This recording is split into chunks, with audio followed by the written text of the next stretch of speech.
Hello friends, मैं सूर्य प्रसाद शर्मा और आप सभी का एमबीबीएस बायोलॉजी क्लासेस में स्वागत है।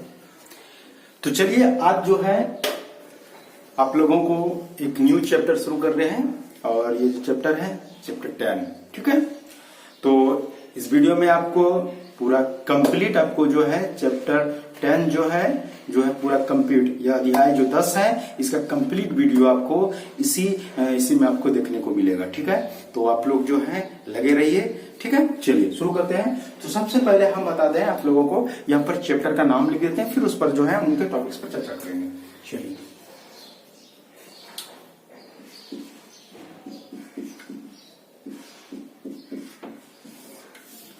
चैप्टर 10 मतलब अध्याय 10। चैप्टर का नाम है मानव कल्याण में सूक्ष्म जीव।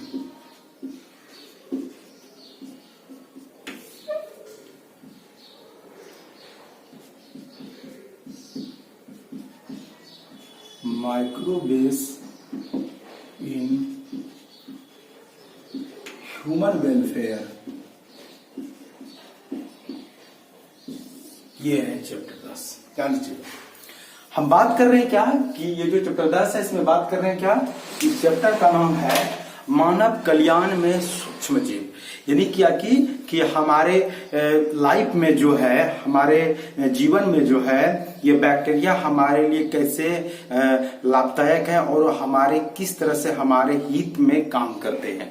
ऐसे आप लोगों को बता दें कि बैक्टीरिया जो है वह विभिन्न प्रकार की बीमारियां उत्पन्न करती है, लेकिन बहुत सारे ऐसे काम बैक्टीरिया करते हैं जो हम लोगों के लिए बहुत ही लाभदायक होते हैं, ठीक है। मतलब बहुत सारे ऐसे सूक्ष्म जीव है जो हम लोगों में बीमारी उत्पन्न करती है, लेकिन बहुत सारे सूक्ष्म जीव है जो हमारे हित में भी काम करते हैं। उन्हीं के बारे में हम लोग इसमें पढ़ेंगे। वही बोले आपको कि माइक्रोबेस इन ह्यूमन वेलफेयर मतलब मानव कल्याण में सूक्ष्म जीव, ठीक है। चलिए बहुत ही मजेदार है और मैं आप लोगों को जो है बहुत चीजों को आप लोगों को जानने का मौका मिलेगा और आशा करते हैं आप लोगों को ये पसंद होगा।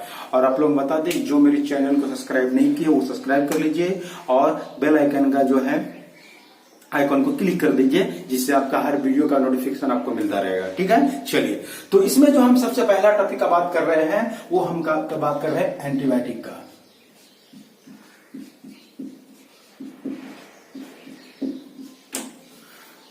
एंटीबायोटिक, इसी को हिंदी में कहते हैं प्रतिजैविक। चलिए हम बात कर रहे हैं एंटीबायोटिक का, है ना। हम बात कर रहे हैं एंटीबायोटिक का और इसी को कहा जाता है हिंदी में प्रतिजैविक। चलिए अब सबसे पहले आप लोगों को बता दें हम कि ये जो एंटीबायोटिक है ये एंटीबायोटिक पहले होता क्या है, ये प्रतिजैविक होता क्या है, इस पर पहले बात कर लेते हैं, फिर जो है आपको इसके बारे में बतलाएंगे, ठीक है। चलिए तो आपको पूछा जाएगा प्रतिजैविक एंटीबायोटिक क्या है तो क्या बोलेंगे। आप लोगों को बता दें ये आप चीज केमिस्ट्री में भी आपको पढ़ना पड़ेगा, ठीक है। तो ध्यान दीजिए, तो आपको एंटीबायोटिक पर हम क्या बोलेंगे कि एंटीबायोटिक एक ऐसी औषधि है, औषधि मतलब मेडिसिन, ध्यान दीजिएगा। बोले एंटीबायोटिक एक ऐसी औषधि है जो हमारे शरीर में बीमारी उत्पन्न करने वाले सूक्ष्म जीव को नष्ट कर देती है या उसकी वृद्धि को रोक देती है। एक बार फिर से रिपीट करके इसको ध्यान दीजिएगा। बोले आपको पूछा जाएगा कि एंटीबायोटिक क्या है, मतलब क्या प्रतिजैविक क्या है, तो क्या बोलेंगे।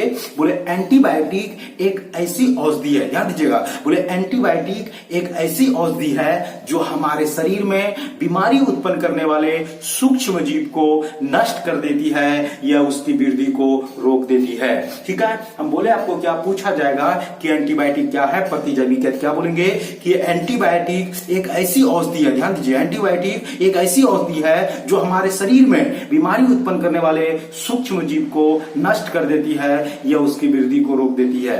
मतलब ये हुआ कि ये एंटीबायोटिक जो दवाई है जब हम लोग खाते हैं तो हमारे शरीर में जो बीमारी उत्पन्न करने वाले कोई भी सूक्ष्म जीव जो हमारे शरीर में प्रवेश करते हैं उसको मार देता है, ठीक है। यह तो अगर उसको नहीं मारा तो फिर उनकी ग्रोथ को रोक देता है कि उनकी संख्या 1 है तो 1 से 2 नहीं होगा, वो 1 से खत्म होगा लेकिन 2 नहीं होगा, तो उनकी ग्रोथ को भी क्या करता है, रोक देता है, ठीक है। चलिए आपको हम एंटीबायोटिक बता दिए। अब यहाँ पर एंटीबायोटिक का जो अब एग्जांपल उसको हम आप लोगों के सामने पेश करते हैं। चलिए तो शुरू करते हैं। इनके जो एग्जांपल है क्या क्या है, तो पेनिसिलिन,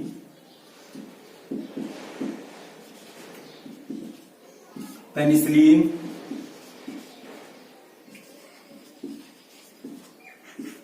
ठीक है।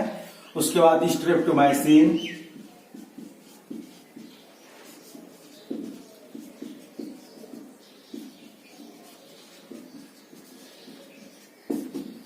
क्लोरोमाइसिडिन,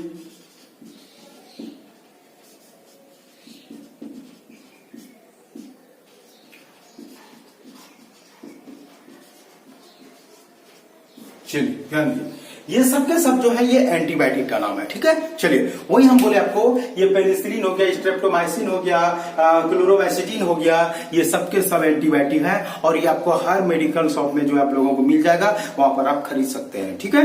तो अक्सर करके जब हम लोगों का तबियत खराब हो जाता है, मतलब कोई भी सूक्ष्म जीव प्रवेश करने के बाद हम लोगों की जो तबियत बिगड़ जाती है, तो उनमें जो दवाइयां दिया थी उनमें सबसे पहले एंटीबायोटिक दिया था आप लोगों को, ताकि आपके अंदर जो भी सूक्ष्म जीव ग्रोथ कर रहे हैं उनको पहले रोकना है ना। उसके बाद फिर जो है जो वो हमारे शरीर में जो है बीमारियां उत्पन्न करके जो हमारे शरीर के डैमेज को, जो शरीर के जो अंग को जो डैमेज कर देता है, फिर वो डैमेज किया हुआ अंग को फिर ठीक किया जाता है अलग दवाई देकर, ठीक है। चलिए तो वही हम बोले आपको कि जो एंटीबायोटिक है वो हम बता दिए। एंटीबायोटिक का जो एग्जांपल वो होता है पेनिसिलिन, ये आपको और ये बहुत ही पावरफुल है, जो एंटीबायोटिक शब्द है बहुत ही पावरफुल होते हैं। एंटीबायोटिक हो पेनिसिलिन हो गया, स्ट्रेप्टोमाइसिन हो गया, क्लोरोमाइसिडिन हो गया, हाँ और भी बहुत सारे हैं, ठीक है। और आप लोगों को बता दें कि अभी तक में जो है 7000 से भी ज्यादा एंटीबायोटिक का निर्माण हो चुका है। 7000 से भी ज्यादा एंटीबायोटिक जो है हमारी दुनिया में आ चुकी है। चलिए अब यहाँ पर हम आप लोगों से बात करेंगे, अब जो आप लोगों से यहाँ पर बात करेंगे उसको आप लोग ध्यान दीजिएगा। अब जो आप लोगों के सामने जो अगला सवाल है वो बहुत ही इंपॉर्टेंट है, कंपटीशन वालों के लिए, नीट वालों के लिए भी। दुनिया का सबसे पहला एंटीबायोटिक का नाम क्या है? ध्यान दीजिए क्या बोले, हम बोले दुनिया का सबसे पहला एंटीबायोटिक का नाम क्या है। सवाल बहुत इंपॉर्टेंट है कि सबसे पहला एंटीबायोटिक मतलब क्या, दुनिया का सबसे पहला एंटीबायोटिक का नाम है पेनिसिलिन। यही है दुनिया का सबसे पहला एंटीबायोटिक, यही जो एंटीबायोटिक है यही जो है दुनिया का सबसे पहला है ना, सबसे वर्ल्ड का मतलब सबसे पहला जो एंटीबायोटिक है ये यही है पेनिसिलिन, और यही पेनिसिलिन है दुनिया का सबसे पहला एंटीबायोटिक, ठीक है। चलिए अब आप लोगों को हम एक छोटा सा कहानी सुनाते हैं, तो उसको ध्यान दीजिए। एक वैज्ञानिक थे जिसका नाम है अलेक्जेंडर फ्लेमिंग। ध्यान दीजिएगा, हम बोले आपको कि एक साइंटिस्ट है जिसका नाम है अलेक्जेंडर फ्लेमिंग। ये बैक्टीरिया के ऊपर रिसर्च कर रहा था। स्ट्रेप्टोकोकस बैक्टीरिया जो, तो उस बैक्टीरिया के ऊपर जो है वो रिसर्च कर रहा था। तो आपको हम बता दें कि जब किसी लैब में साइंटिस्ट जब जो रिसर्च करते हैं, तो रिसर्च के दौरान वो लोग महीनों जो है वहां से रिसर्च सेंटर से बाहर नहीं आते हैं, वो उसी में बिजी रहते हैं, क्योंकि उसका फोकस रहता है जल्दी हम इस काम को जो है कंप्लीट करना है। इनको जो भी चीज अगर वो रिसर्च कर रहे हैं उसको कंप्लीट करके ही बाहर आए, ऐसा उनकी, क्योंकि उसके माइंड पूरी उस पर लगा हुआ रहता है। तो उस दौरान वो लोग जो भोजन खाते हैं, तो उस दौरान वो लोग ज्यादातर जो है ब्रेड का यूज करता है वो लोग, ठीक है। चलो ध्यान दीजिए, तो वो जो है ये जो अलेक्जेंडर फ्लेमिंग थे, ध्यान दीजिएगा,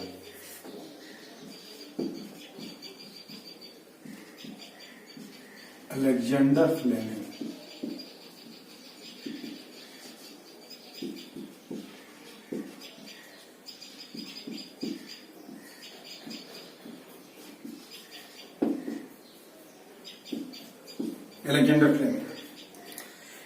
ये अलेक्जेंडर फ्लेमिंग जो स्ट्रेप्टोकोकस जो बैक्टीरिया पर जो रिसर्च कर रहा था, उसी दौरान जो है उसके टेबल पर एक प्लेट रखा हुआ था। उस प्लेट में जो है एक ब्रेड का टुकड़ा रखा हुआ था, ब्रेड का टुकड़ा। तो माइक्रोस्कोप को जो है थोड़ा सा घुमाते हुए, ऐसे ही कोई खास वजह नहीं है, बस माइक्रोस्कोप को घुमाते हुए जो है वो ब्रेड से होते हुए इधर लेके गया, क्योंकि उसी पर जो वो रखा हुआ था वो कर रहा था काम। तो उसी के दौरान क्या हुआ कि उसकी नजर जो है वो ब्रेड के ऊपर पड़ा। ब्रेड के ऊपर जब माइक्रोस्कोप से उसका ध्यान पड़ा, और जब उन्होंने उस ब्रेड के ऊपर जो है, ऐसे ही कोई उसका खास वजह नहीं है, उन्होंने ब्रेड के ऊपर जो है यहाँ पर देखा उनको यहाँ पर, तो यहाँ पर कुछ अजीब चीज दिखाई दिया। कि इसके यहाँ पर चारों ओर जो है बैक्टीरिया था, लेकिन ये जो ब्रेड है, ब्रेड के आसपास जो है एक भी बैक्टीरिया नहीं था। इधर दूर दूर तक में बैक्टीरिया था, लेकिन इसके नजदीक में जो है एक भी बैक्टीरिया उपस्थित नहीं था। इस बात को देखकर जो है, इस चीज को देखकर ये अलेक्जेंडर फ्लेमिंग जो है आश्चर्य में पड़ गए और वह सोचने लगा कि ऐसा ये जो हुआ ये कैसे संभव है। बहुत ही बड़ी चीज थी और यही चीज उनकी जो है बहुत बड़ी खोज बन गई। और आप लोगों को बता दें कि यही अलेक्जेंडर फ्लेमिंग है जिन्होंने जो है इस पेनिसिलिन का निर्माण किया। और इस पेनिसिलिन का निर्माण कैसे किया कि ये जो ब्रेड था, ब्रेड के ऊपर जो है कवक था, आप लोग तो कवक जान रहे हैं ना, ब्रेड के ऊपर पे कवक था और उस कवक का नाम था पेनिसिलियम नोनेटम। ध्यान दीजिएगा, उसी जो कवक था, उसी कवक का नाम था पेनिसिलियम नोटेटम। पेनिसिलियम नोटेटम, यही कवक था पेनिसिलियम नोनेटम। ये कवक का नाम है।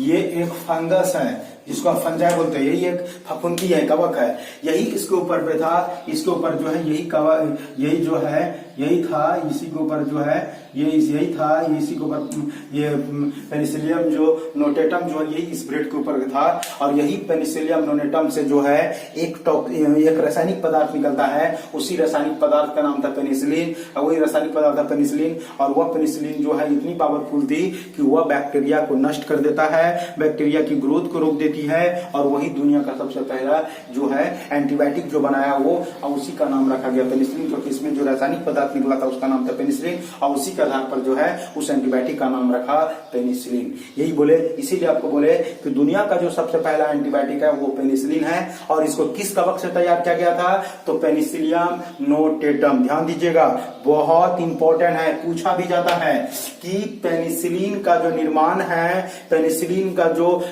उत्पादन हुआ वो किस कवक से हुआ है? वो उस कवक का नाम है पेनिसिलियम नोटेटम। उसी कवक का नाम है पेनिसिलियम नोनेटम। ये पूछा भी जाता है कि पेनिसिलिन जो एंटीबायोटिक तैयार किया गया है वह किससे किया गया है? बैक्टीरिया से, प्लांट से, कवक से, शैवाल से। इंपॉर्टेंट है, ये बहुत पूछा जाता है। तो आप जवाब में बोलेंगे कवक से। ये जो पेनिसिलिन जो तैयार किया गया है वो एक कवक से किया गया है और उसी कवक का नाम है पेनिसिलियम नोटेटम। ये जो पेनिसिलिन जो एंटीबायोटिक तैयार किया गया है वो एक कवक से किया गया है और उसी कवक का नाम है पेनिसिलियम नोटेटम। उसी कवक का नाम है पेनिसिलियम नोनेटम। हम आप लोगों के सामने बार बार रिपीट करते हैं ताकि आप मेरे साथ रिपीट करके आप भी बोलें, और ताकि क्योंकि ये जो लैंग्वेज है आपके लाइफ में जो है फर्स्ट बार आया हुआ है, इसलिए आप जो है इनको लगातार जब तक नहीं बोलेंगे तब तक इनको आपसे प्यार नहीं होगा। और आप इनको जो है जब आपका इनसे लगाव हो जाएगा तभी आप उनका नाम हमेशा बोल पाएंगे। ठीक है, ये नियम ही है कि आप जिनके बारे में, जिनके पीछे ज्यादा दिमाग लगाएंगे वो जितना लगाएंगे उतना आप उनके बारे में सोचेंगे, उतना उनके बारे में बोलेंगे। हाँ, जब उनके बारे में उतना बोलेंगे, उतना सोचेंगे, तो फिर वो उनका नजर जब आपके ऊपर पड़ेगा कभी, तो वो जब फिर जो है वो भी आपका नाम जपेगा। ठीक उसी तरह जो है आप इनको जो है, क्योंकि इनसे मतलब हमको है, इनसे हमेशा आपको बोले कि इनको नाम लीजिए मेरे साथ। वही बोले आपको पेनिसिलियम नोटेटम। क्या बोले आपको? Penicillium notatum. वही हम आपको बोले कि ये जो दुनिया का जो सबसे पहला एंटीबायोटिक था उसका नाम है पेनिसिलिन। और यह पेनिसिलिन एक कवक से तैयार किया गया और उसी कवक का नाम क्या है? तो पेनिसिलियम नोटेटम। उसी कवक का क्या नाम है? Penicillium notatum. ठीक है, तो चलिए ध्यान दीजिए। तो दुनिया का जो सबसे पहला एंटीबायोटिक जो तैयार किया, उस तैयार करने वाला का नाम था अलेक्जेंडर फ्लेमिंग। उस एंटीबायोटिक को तैयार करने वाला का क्या नाम था? Alexander Fleming. और अलेक्जेंडर फ्लेमिंग ने जो है 1928 में दुनिया का सबसे पहला एंटीबायोटिक बनाया। यही अलेक्जेंडर फ्लेमिंग है जिन्होंने 1928 में जो है ये पेनिसिलिन जो है इनको तैयार किया और दुनिया का पहला एंटीबायोटिक बनाया। और इस काम के लिए अलेक्जेंडर फ्लेमिंग को 1946 ईस्वी को जो है इसको नोबेल पुरस्कार से सम्मानित किया गया, नोबेल पुरस्कार से इसको नवाजा गया। हम बोले आपको क्या कि अलेक्जेंडर फ्लेमिंग ने 1928 में दुनिया का पहला एंटीबायोटिक पेनिसिलिन का निर्माण किया। और इस पेनिसिलिन के निर्माण के बाद जो है अलेक्जेंडर फ्लेमिंग को 1946 ईस्वी मतलब अपने देश के आजाद होने के ठीक पहले, या हमारे अपने देश के आजाद होने के ठीक 1 साल पहले जो है मतलब 1946 में जो है इनको जो है अलेक्जेंडर फ्लेमिंग को नोबेल पुरस्कार से इनको जो है नोबेल प्राइज से जो है इनको सम्मानित किया गया। ठीक है, आपको हम बता दिए कि ये जो एंटीबायोटिक क्या है वो हम आपको बताए। उसके बाद हम आपको बताए कि एंटीबायोटिक जो है वह एंटीबायोटिक जो सबसे पहला आया उसका नाम क्या है। फिर आपको हम बताए कि एंटीबायोटिक का खोज किसने किया, कब किया और उस काम के लिए उनको क्या मिला। तो आपको बोल भी दी इसके काम के लिए उसको नोबेल पुरस्कार से जो है नोबेल प्राइज से उसको सम्मानित किया गया। ठीक है, चलिए तो अब जो यहाँ पर जो है ये एंटीबायोटिक जो है यहाँ पर आप लोगों का ये हो जाता है। फिर अब यहां से हम अगला टॉपिक शुरू करते हैं। चलिए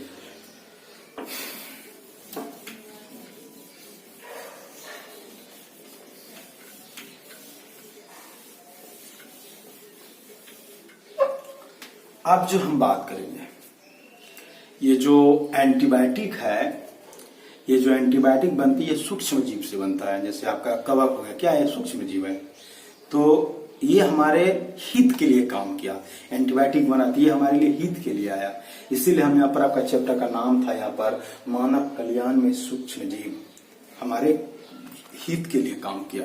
इसीलिए मानव के लाइफ में जो जो कल्याण किया है उनके बारे में पढ़ना है। ठीक है, चलिए अब हम जो बात कर रहे हैं यहाँ पर, अब जो अगला टॉपिक है बहुत ही इंपॉर्टेंट है और ये आप लोगों को हम बता दें, ये चीज आप लोगों को जानना तो चाहिए ही। साथ में हम केवल इसका एक जो है एक वीडियो तैयार करेंगे, छोटा सा वीडियो जो आप लोगों को देखना चाहिए, बहुत ही मजेदार होगा। ठीक है, तो चलिए शुरू करते हैं। सबसे पहले हम बात करेंगे आज फर्मेंटेशन का।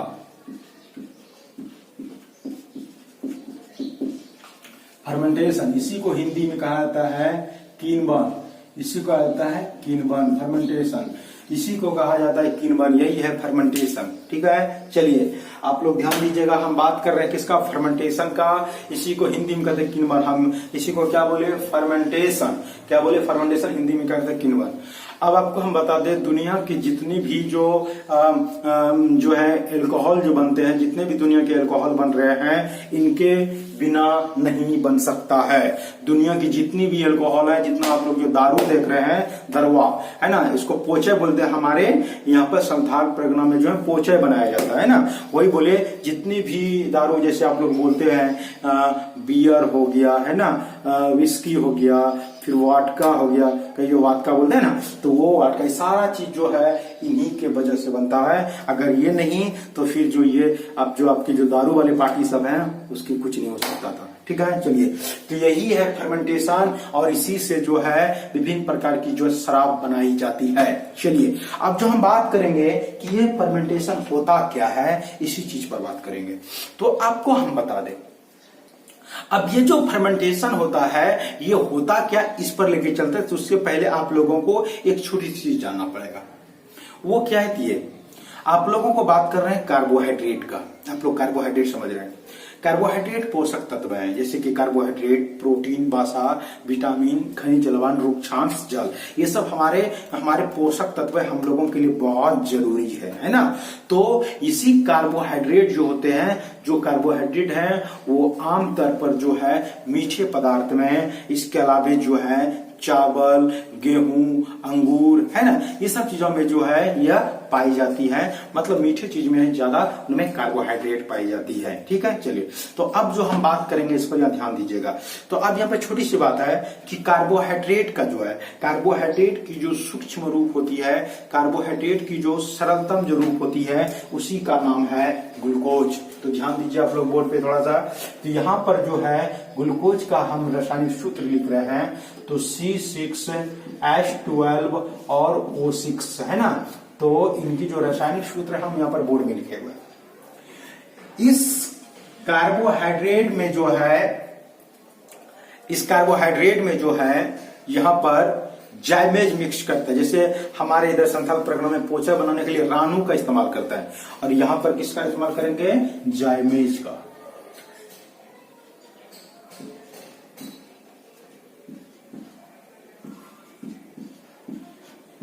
जाइमेज, ठीक है। चलिए देखिए, जाइमेज बनाने के बाद जो है क्या होगा, यही बनेगा C2H5OH प्लस CO2। ये जो आपका C2H5OH है, यही है इथाइल एल्कोहल, यही है इथाइल एल्कोहल, इथाइल एल्कोहल यही है, जिनको पीकर आप लोग जो है डांस करने लगते हैं, हीरोपनी मारने लगते हैं ना, यही है इथाइल एल्कोहल। यही इथाइल एल्कोहल है और यही जो शराब में पाई जाती है। तो ध्यान दीजिएगा, हम बोले यहाँ पर क्या कि ये जो कार्बोहाइड्रेट थे, उन्हीं का जो सरलतम रूप ग्लूकोज था, यही कार्बोहाइड्रेट बदल गया किसमें? इथाइल एल्कोहल में। ये जो दिख रहे हैं ये क्या है? ये कार्बोहाइड्रेट है, कार्बोहाइड्रेट, कार्बोहाइड्रेट, ठीक है। चलिए, ये जो है यही कार्बोहाइड्रेट का रूपांतरण हो गया किसमें? एल्कोहल में। और ये जो कार्बोहाइड्रेट जो एल्कोहल में बदला, इसी को कहा जाता है फर्मेंटेशन या किण्वन कहते हैं। तो चलिए, फर्मेंटेशन जो क्या है वो अब हम परिभाषा के रूप में बोलेंगे, उसको ध्यान दीजिएगा। बोले कार्बोहाइड्रेट को, ध्यान दीजिए क्या बोले? बोले कार्बोहाइड्रेट को एल्कोहल में बदलने की क्रिया को, बोले कार्बोहाइड्रेट को एल्कोहल में बदलने की क्रिया को किण्वन कहते हैं। फिर से रिपीट कर रहे हैं हम, बोले कार्बोहाइड्रेट को एल्कोहल में बदलने की क्रिया को किण्वन कहता है। आपको पूछा जाएगा कि किण्वन क्या है, फर्मेंटेशन क्या है ना, तो वही हम आपको प्रश्न बोले कि कार्बोहाइड्रेट को, बोले कार्बोहाइड्रेट को एल्कोहल में बदलने की क्रिया को, कार्बोहाइड्रेट को एल्कोहल में बदलने की क्रिया को क्या कहते हैं? फर्मेंटेशन या किण्वन कहते हैं। फिर से रिपीट कर रहे हैं, बोले कार्बोहाइड्रेट को, किसको बोल रहे हैं? कार्बोहाइड्रेट को एल्कोहल में बदलने की क्रिया को किण्वन या फर्मेंटेशन कहते हैं। अब आप लोग ध्यान दीजिएगा, यहाँ पर छोटा सा चीज आप लोगों को बता दी, ये 2 नंबरिया में, 3 नंबरिया, 5 नंबरिया में नहीं आता है।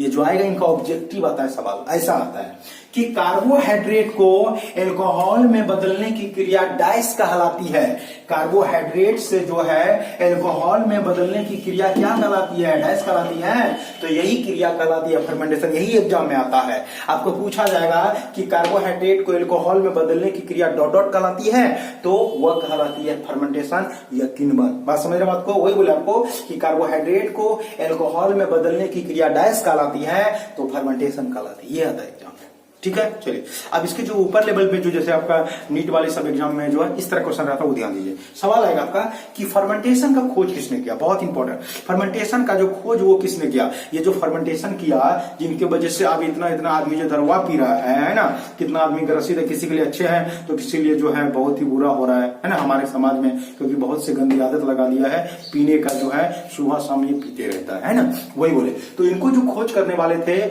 उसका नाम है लुई पास्चर। ध्यान दीजिएगा, हम बोले आपको क्या पूछा जाएगा कि ये जो फर्मेंटेशन है इसका खोज किसने किया? तो इनका खोज जो है लुई पास्चर नामक वैज्ञानिक ने 1857 ईस्वी में किया था। ध्यान दीजिएगा, ये जो फर्मेंटेशन है इसका जो खोज किया उसका नाम है लुई पास्चर,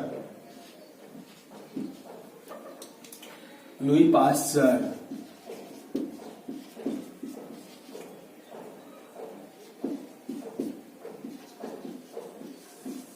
ध्यान दीजिए, ये लुई पास्चर नामक वैज्ञानिक ने जो है 1857 में ये लुई पास्चर नामक वैज्ञानिक ने जो है 1857 में जो है यह फर्मेंटेशन का खोज किया। बोले आपको पूछा जाएगा कि फर्मेंटेशन का खोज किसने और कब किया, क्या बोलेंगे कि फर्मेंटेशन का खोज जो है वो लुई पास्चर नामक वैज्ञानिक ने 1857 में किया।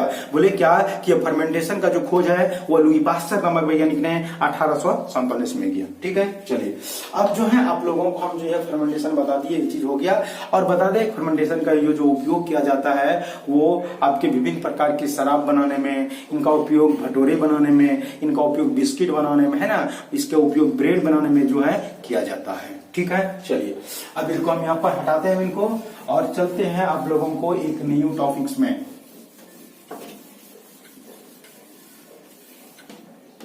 चलिए अब जो हम बात करने वाले हैं आप लोगों से वो एक्चुअली मैं आप लोगों को बता दें कि वो फर्स्ट ईयर में आपको पूरा डिटेल में पढ़ना है, लेकिन आप लोगों को बता दें कि ये जो सेकेंड ईयर की जो है इनमें आप लोगों को जितनी जरूरत है उतना हम आप लोगों को बता रहे हैं, क्योंकि उसकी कंप्लीट वीडियो तकरीबन 1 महीना का होगा। तकरीबन आप लोग सोच लीजिए कि 1 महीने का क्लास होगा, उसमें जो है तब जाकर जो है वो कंप्लीट होगा। हम ले आप लोगों को जो बात कर रहे हैं जिस टॉपिक के बारे में वो है विटामिन, है ना, हम जो बात कर रहे हैं जिसका वो विटामिन है।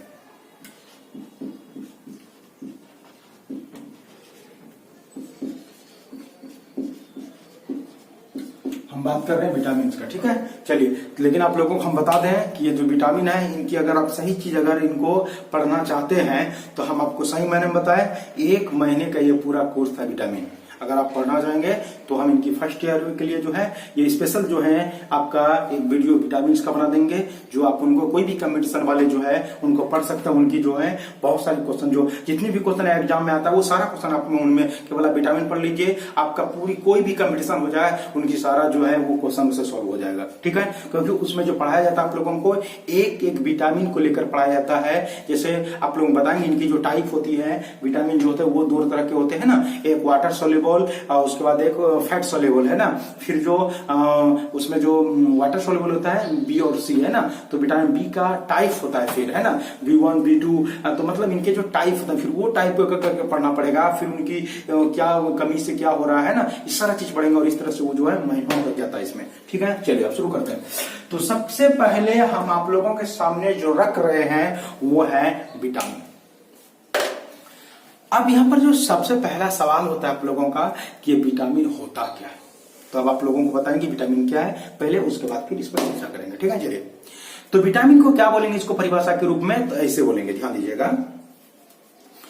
विटामिन एक ऐसी रासायनिक पदार्थ है, ध्यान दीजिए क्या बोले विटामिन एक ऐसी रासायनिक पदार्थ है जो हमारे शरीर में, क्या बोले ध्यान दीजिएगा, बोले विटामिन एक ऐसी रासायनिक पदार्थ है जो हमारे शरीर में होने वाली मेटाबॉलिक एक्टिविटी, जिसको कहते हैं उपापचयी क्रिया या उपापचयी क्रिया, ध्यान दीजिए क्या बोले, हम बोले आपको क्या विटामिन एक ऐसी रासायनिक पदार्थ है जो हमारे शरीर में होने वाली मेटाबॉलिक एक्टिविटी, जो हमारे शरीर में होने वाली उपापचयी क्रिया एवं विकास का नियंत्रण करती है। बोले आपको पूछा जाएगा कि विटामिन क्या है, तो आप क्या बोलेंगे जवाब में कि विटामिन एक ऐसी रासायनिक पदार्थ है जो हमारे शरीर में होने वाली मेटाबॉलिक एक्टिविटी या उनकी उपापचयी क्रिया एवं उसके विकास का नियंत्रण करते हैं। हम एक बार फिर से रिपीट कर आपको पूछा जाएगा विटामिन क्या बोलेंगे कि विटामिन एक ऐसी रासायनिक पदार्थ है, हम बोले विटामिन एक ऐसी रासायनिक पदार्थ है जो हमारे शरीर में होने वाली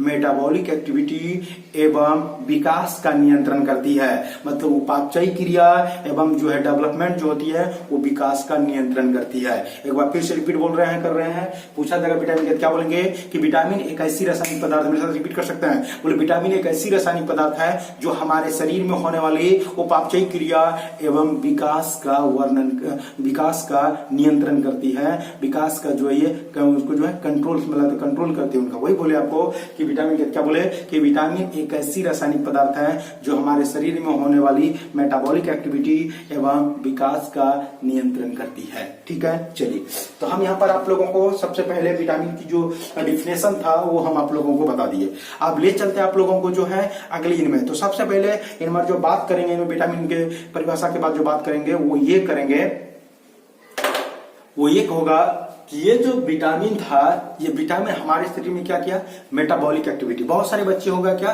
कि उनका सवाल होगा कि मेटाबॉलिक एक्टिविटी क्या है, तो हम आपको बताते हैं, आपके शरीर के अंदर जो भी क्रिया हो रही है, जैसे भोजन का पाचन हो रहा है, हमारे अंदर ब्लड सर्कुलेशन हो रहा है ना, हमारी हृदय जो धक धक कर रहा है ना, इनके अलावा जो हमारे शरीर में भोजन जो पचा हुआ है उनको जो है क्या हो रहा है, हमारे शरीर में एब्जॉर्ब हो रहा है। इनके अलावा जो है हमारी जो ब्लड में जो अपशिष्ट पदार्थ है उसका छनन हो रहा है किडनी में, है ना। मतलब ये सारी प्रक्रिया हमारे अंदर चल रही है, जो है हमारे अंदर जो हम लोग क्या गति कर रहे हैं, मतलब हमारे अंदर जो भी क्रिया हो रही है, हम लोग श्वास ले रहे हैं ना, ये हमारे अंदर जो भी क्रिया हो रहा है इसी को कहा जाता है मेटाबॉलिक एक्टिविटी। ठीक है, इसी को कहा जाता है उपापचयी क्रिया। ठीक है, चलिए अब चलते हैं आप लोगों के यहाँ पर कि अब जो आप लोगों से हम बात करेंगे कि ये जो इसमें जो इन्वॉल्व हुए, तो वो पहला हम आप लोगों को बताए उपापचयी क्रिया। दूसरा विकास के डेवलपमेंट, जो आप लोगों के शरीर में जो ग्रोथ होती है, हमारे अंदर जो सेल डिवीजन होती है, उनका भी नियंत्रण यही करता है। ठीक है, चलिए अब ले चलते हैं आप लोगों को अगला। तो अब ये जो विटामिन है, इस विटामिन का जो खोज, ध्यान दीजिएगा, अब हम जो बात करेंगे कि डिस्कवरी ऑफ विटामिन, ध्यान दीजिएगा, हम बात करेंगे डिस्कवरी ऑफ विटामिन, हम बात करेंगे डिस्कवरी ऑफ विटामिन, विटामिन का खोज। तो आप लोगों को हम बता दें कि विटामिन का जो खोज किया वो था डॉक्टर कश्मीर फंक। ध्यान दीजिएगा कि विटामिन का जो खोज किया, विटामिन का खोज जो है डॉक्टर कश्मीर फंक, डॉक्टर सी फंक। ध्यान दीजिए, बोले क्या, ये जो है विटामिन का खोज डॉक्टर कश्मीर फंक नामक वैज्ञानिक ने किया, उसी को प्यार से आदमी जो है डॉक्टर सी फंक भी कहते हैं। उसी को प्यार से लोग जो है डॉक्टर सी फंक भी बोलते हैं। बोले कि विटामिन का खोज जो है डॉक्टर कश्मीर फंक ने 1911 ईस्वी में किया था। बोले आपको पूछा जाएगा ये जो विटामिन है, विटामिन का खोज किसने किया, क्या बोलेंगे कि विटामिन का जो खोज किया, वो विटामिन का खोज किसने किया, बोलेंगे डॉक्टर कश्मीर फंक नामक वैज्ञानिक ने 1911 ईस्वी में। आपको पूछा जाएगा कि विटामिन का जो खोज है वो किसने किया, क्या बोलेंगे कि विटामिन का जो खोज है वो डॉक्टर कश्मीर फंक नामक वैज्ञानिक ने जो है 1911 ईस्वी में किया। ये पूछा जाता है, बहुत इंपॉर्टेंट में आपको पूछा जाएगा कि ये जो विटामिन का खोज किसने किया, क्या बोलेंगे कि विटामिन का खोज जो है वह डॉक्टर कश्मीर फंक, इसको प्यार से सी फंक भी कहते हैं, सी फंक नामक वैज्ञानिक ने जो है 1911 ईस्वी में किया था। ठीक है, चलिए अब चलते हैं आगे। अब जो हम विटामिन के बारे में कुछ जो बात करेंगे वो बहुत ही जरूरी है आप लोगों के लिए। तो बात ये है, विटामिन जो है, विटामिन का जो निर्माण है वो हमारे बॉडी के अंदर नहीं होती है। सबसे पहले आप लोग ध्यान दीजिएगा, विटामिन का जो निर्माण है, मानव शरीर की कोशिका के अंदर ऐसी ताकत नहीं है कि वह विटामिन का निर्माण कर सके। ये जो मानव है, मानव जो है उनके शरीर की जो कोशिका है वो विटामिन का निर्माण नहीं कर सकता है। इसलिए विटामिन को हम लोगों को जो है बाहर से भोजन के द्वारा हम लोगों को लेना पड़ता है। हम लोगों को विटामिन की आवश्यकता होती है तो उनको भोजन से हम लोगों को प्राप्त हमको बाहर से लेना पड़ता है। हमारे सेल के अंदर ये विटामिन को बनाने की क्षमता नहीं है। तो आपको आएगा एग्जाम में, कंपटीशन के लिए और नीट के लिए भी इंपॉर्टेंट है कि निम्न में से किनका निर्माण का, हार्मोन का, विटामिन का, इनमें से कोई नहीं। ध्यान दीजिएगा, हम बोले आपको क्या कि निम्न में से किसका निर्माण मानव शरीर में नहीं होता है। पहला ऑप्शन में क्या हो गया, तो आपको पहला ऑप्शन में हार्मोन, दूसरा एंजाइम, तीसरा विटामिन और चौथा नंबर इनमें से कोई नहीं। तो किसका निर्माण नहीं होता है, तो विटामिन का निर्माण हमारे शरीर के अंदर, मतलब मानव शरीर के अंदर नहीं होती है। इस बात को आप लोग याद रखिएगा। अब रही बात कुछ जो पढ़े हुए हैं, जो सीनियर स्टूडेंट सब है, तो उनके लिए अब थोड़ी सी बात आपको बता ही देते हैं, उसके बाद आगे बढ़ते हैं।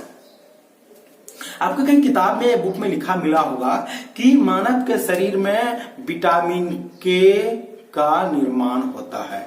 लेकिन जब आप उनको अच्छी तरह से अध्ययन करेंगे तब आपको पता चलेगा कि विटामिन के का निर्माण हमारा शरीर में जो है, हमारा शरीर की कोई भी कोशिका नहीं करती है। हमारी जो आंत है, हमारी जो स्मॉल इंटेस्टाइन है, मतलब हमारी जो छोटी आंत है, वहां पर कुछ बैक्टीरिया पाई जाती है और वह बैक्टीरिया जो है विटामिन के का निर्माण करता है। बैक्टीरिया हमारी बॉडी नहीं कर रही है, इस बात को ध्यान दीजिएगा, क्योंकि हमारी सेल, हमारी जो शरीर की जो सेल है, सेल को वो क्षमता नहीं है कि वो विटामिन का निर्माण कर सके। ठीक है, चलिए अब ले चलते आगे आप लोगों को। तो अब जो आप लोगों को हम बता रहे हैं कि जो है विटामिन का निर्माण हमारे शरीर के अंदर नहीं होता है, इसलिए हम लोगों को क्या करना पड़ता है, बाहर से हम लोगों को विटामिन लेके लेना पड़ता है, हम लोगों को खाना पड़ता है भोजन के रूप में, भोजन से। चलिए अब जो हम बात कर रहे हैं आप लोगों से ये कि ये जो विटामिन है, जब इनकी कमी किसी व्यक्ति में हो जाती है, जब विटामिन की किसी को कमी हो जाती है, तो डॉक्टर अपने भाषा में बोलते हैं कि इसको जो है ए विटामिनोसिस या तो फिर हाइपोविटामिनोसिस हो गया है। इसका मतलब क्या होता है उस चीज को हम आप लोगों को बता रहे हैं, ये बहुत जरूरी चीज है। दो शब्द यहां पर आता है, ये ए विटामिनोसिस, ए विटामिनोसिस,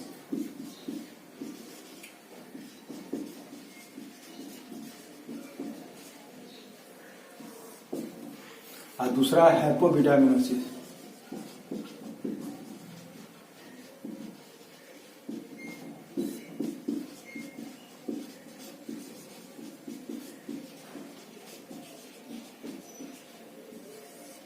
चलिए ये दो शब्द आप लोगों के सामने है, ए विटामिनोसिस और दूसरा हाइपोविटामिनोसिस। ये ए विटामिनोसिस और हाइपोविटामिनोसिस जो है, इन पर हम अब जो है इन पर थोड़ी सी बात कर लेते हैं, फिर आगे बढ़ते हैं।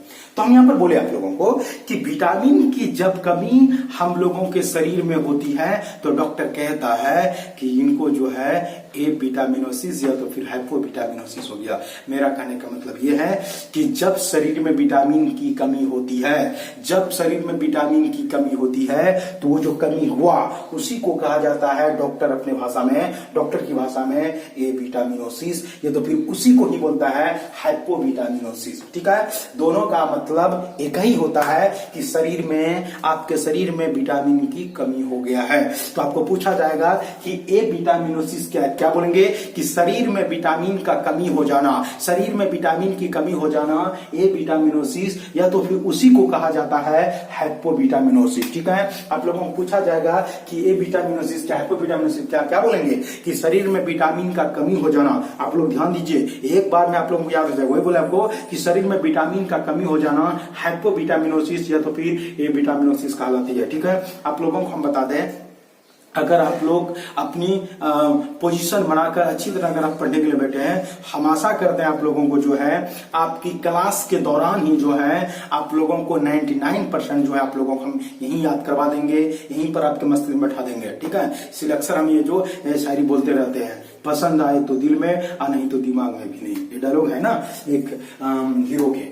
हाँ, तो वही बोल रहे हैं आपको, वही बोले आपको कि जो विटामिन है, वही बोले कि विटामिन की कमी जो है, जब शरीर में, मानव शरीर में विटामिन की कमी हो जाती है तो उसी को कहा जाता है ए विटामिनोसिस या तो फिर उसी को कहता है हाइपोविटामिनोसिस। ठीक है, चलिए अब ले चलते हैं आप लोगों को आगे। जब मानव शरीर में विटामिन की कमी हो जाती है तो उनको कहा गया ए विटामिनोसिस या हाइपोविटामिनोसिस। जब विटामिन की कमी हो जाएगी तो मानव में कौन सी बीमारी उत्पन्न होती है, ध्यान दीजिएगा। सवाल आएगा आप लोगों को कि जो है जब शरीर में विटामिन की कमी हो जाती है तो कौन सी बीमारी होती है।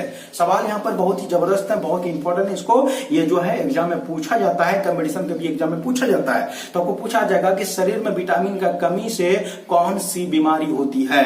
तो आपको बता दें, ऑप्शन 1 टीबी, ऑप्शन बी जो है टाइफाइड, ऑप्शन सी जो है वह फलेरिया, और ऑप्शन डी डिफिशियंसी डिजीज। ध्यान दीजिएगा, बोले आपको क्या कि विटामिन की कमी से कौन सी बीमारी होती है। पहला ऑप्शन बोले आपको टीबी, दूसरा ऑप्शन आपको बोले टाइफाइड, और तीसरा ऑप्शन बोले आपको फलेरिया, और चौथा ऑप्शन बोले डिफिशियंसी डिजीज। यानी क्या बोले, डिफिशियंसी डिजीज। तो आप क्या मारेंगे ऑप्शन में, तो आपका जो ऑप्शन होगा चौथा नंबर, डिफिशियंसी डिजीज। ठीक है, चलिए अब ले चलते आप लोगों को बताते हैं।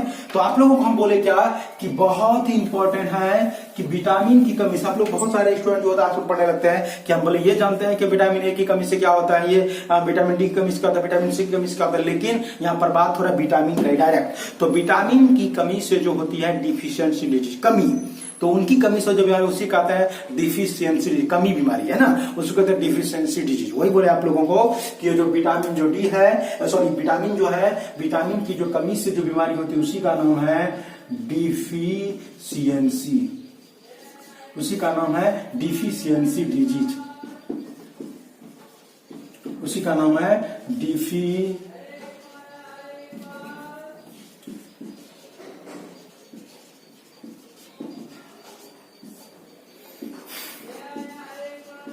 डिफिशियंसी डिजीज या डिफिशियंसी रोग। ठीक है, तो बोले आपको पूछा जाएगा विटामिन की कमी से कौन सी बीमारी, क्या बोलेंगे, डिफिशियंसी डिजीज। ठीक है, चलिए अब जो है यहाँ पर आप लोगों को ये चीज क्लियर कर दिए।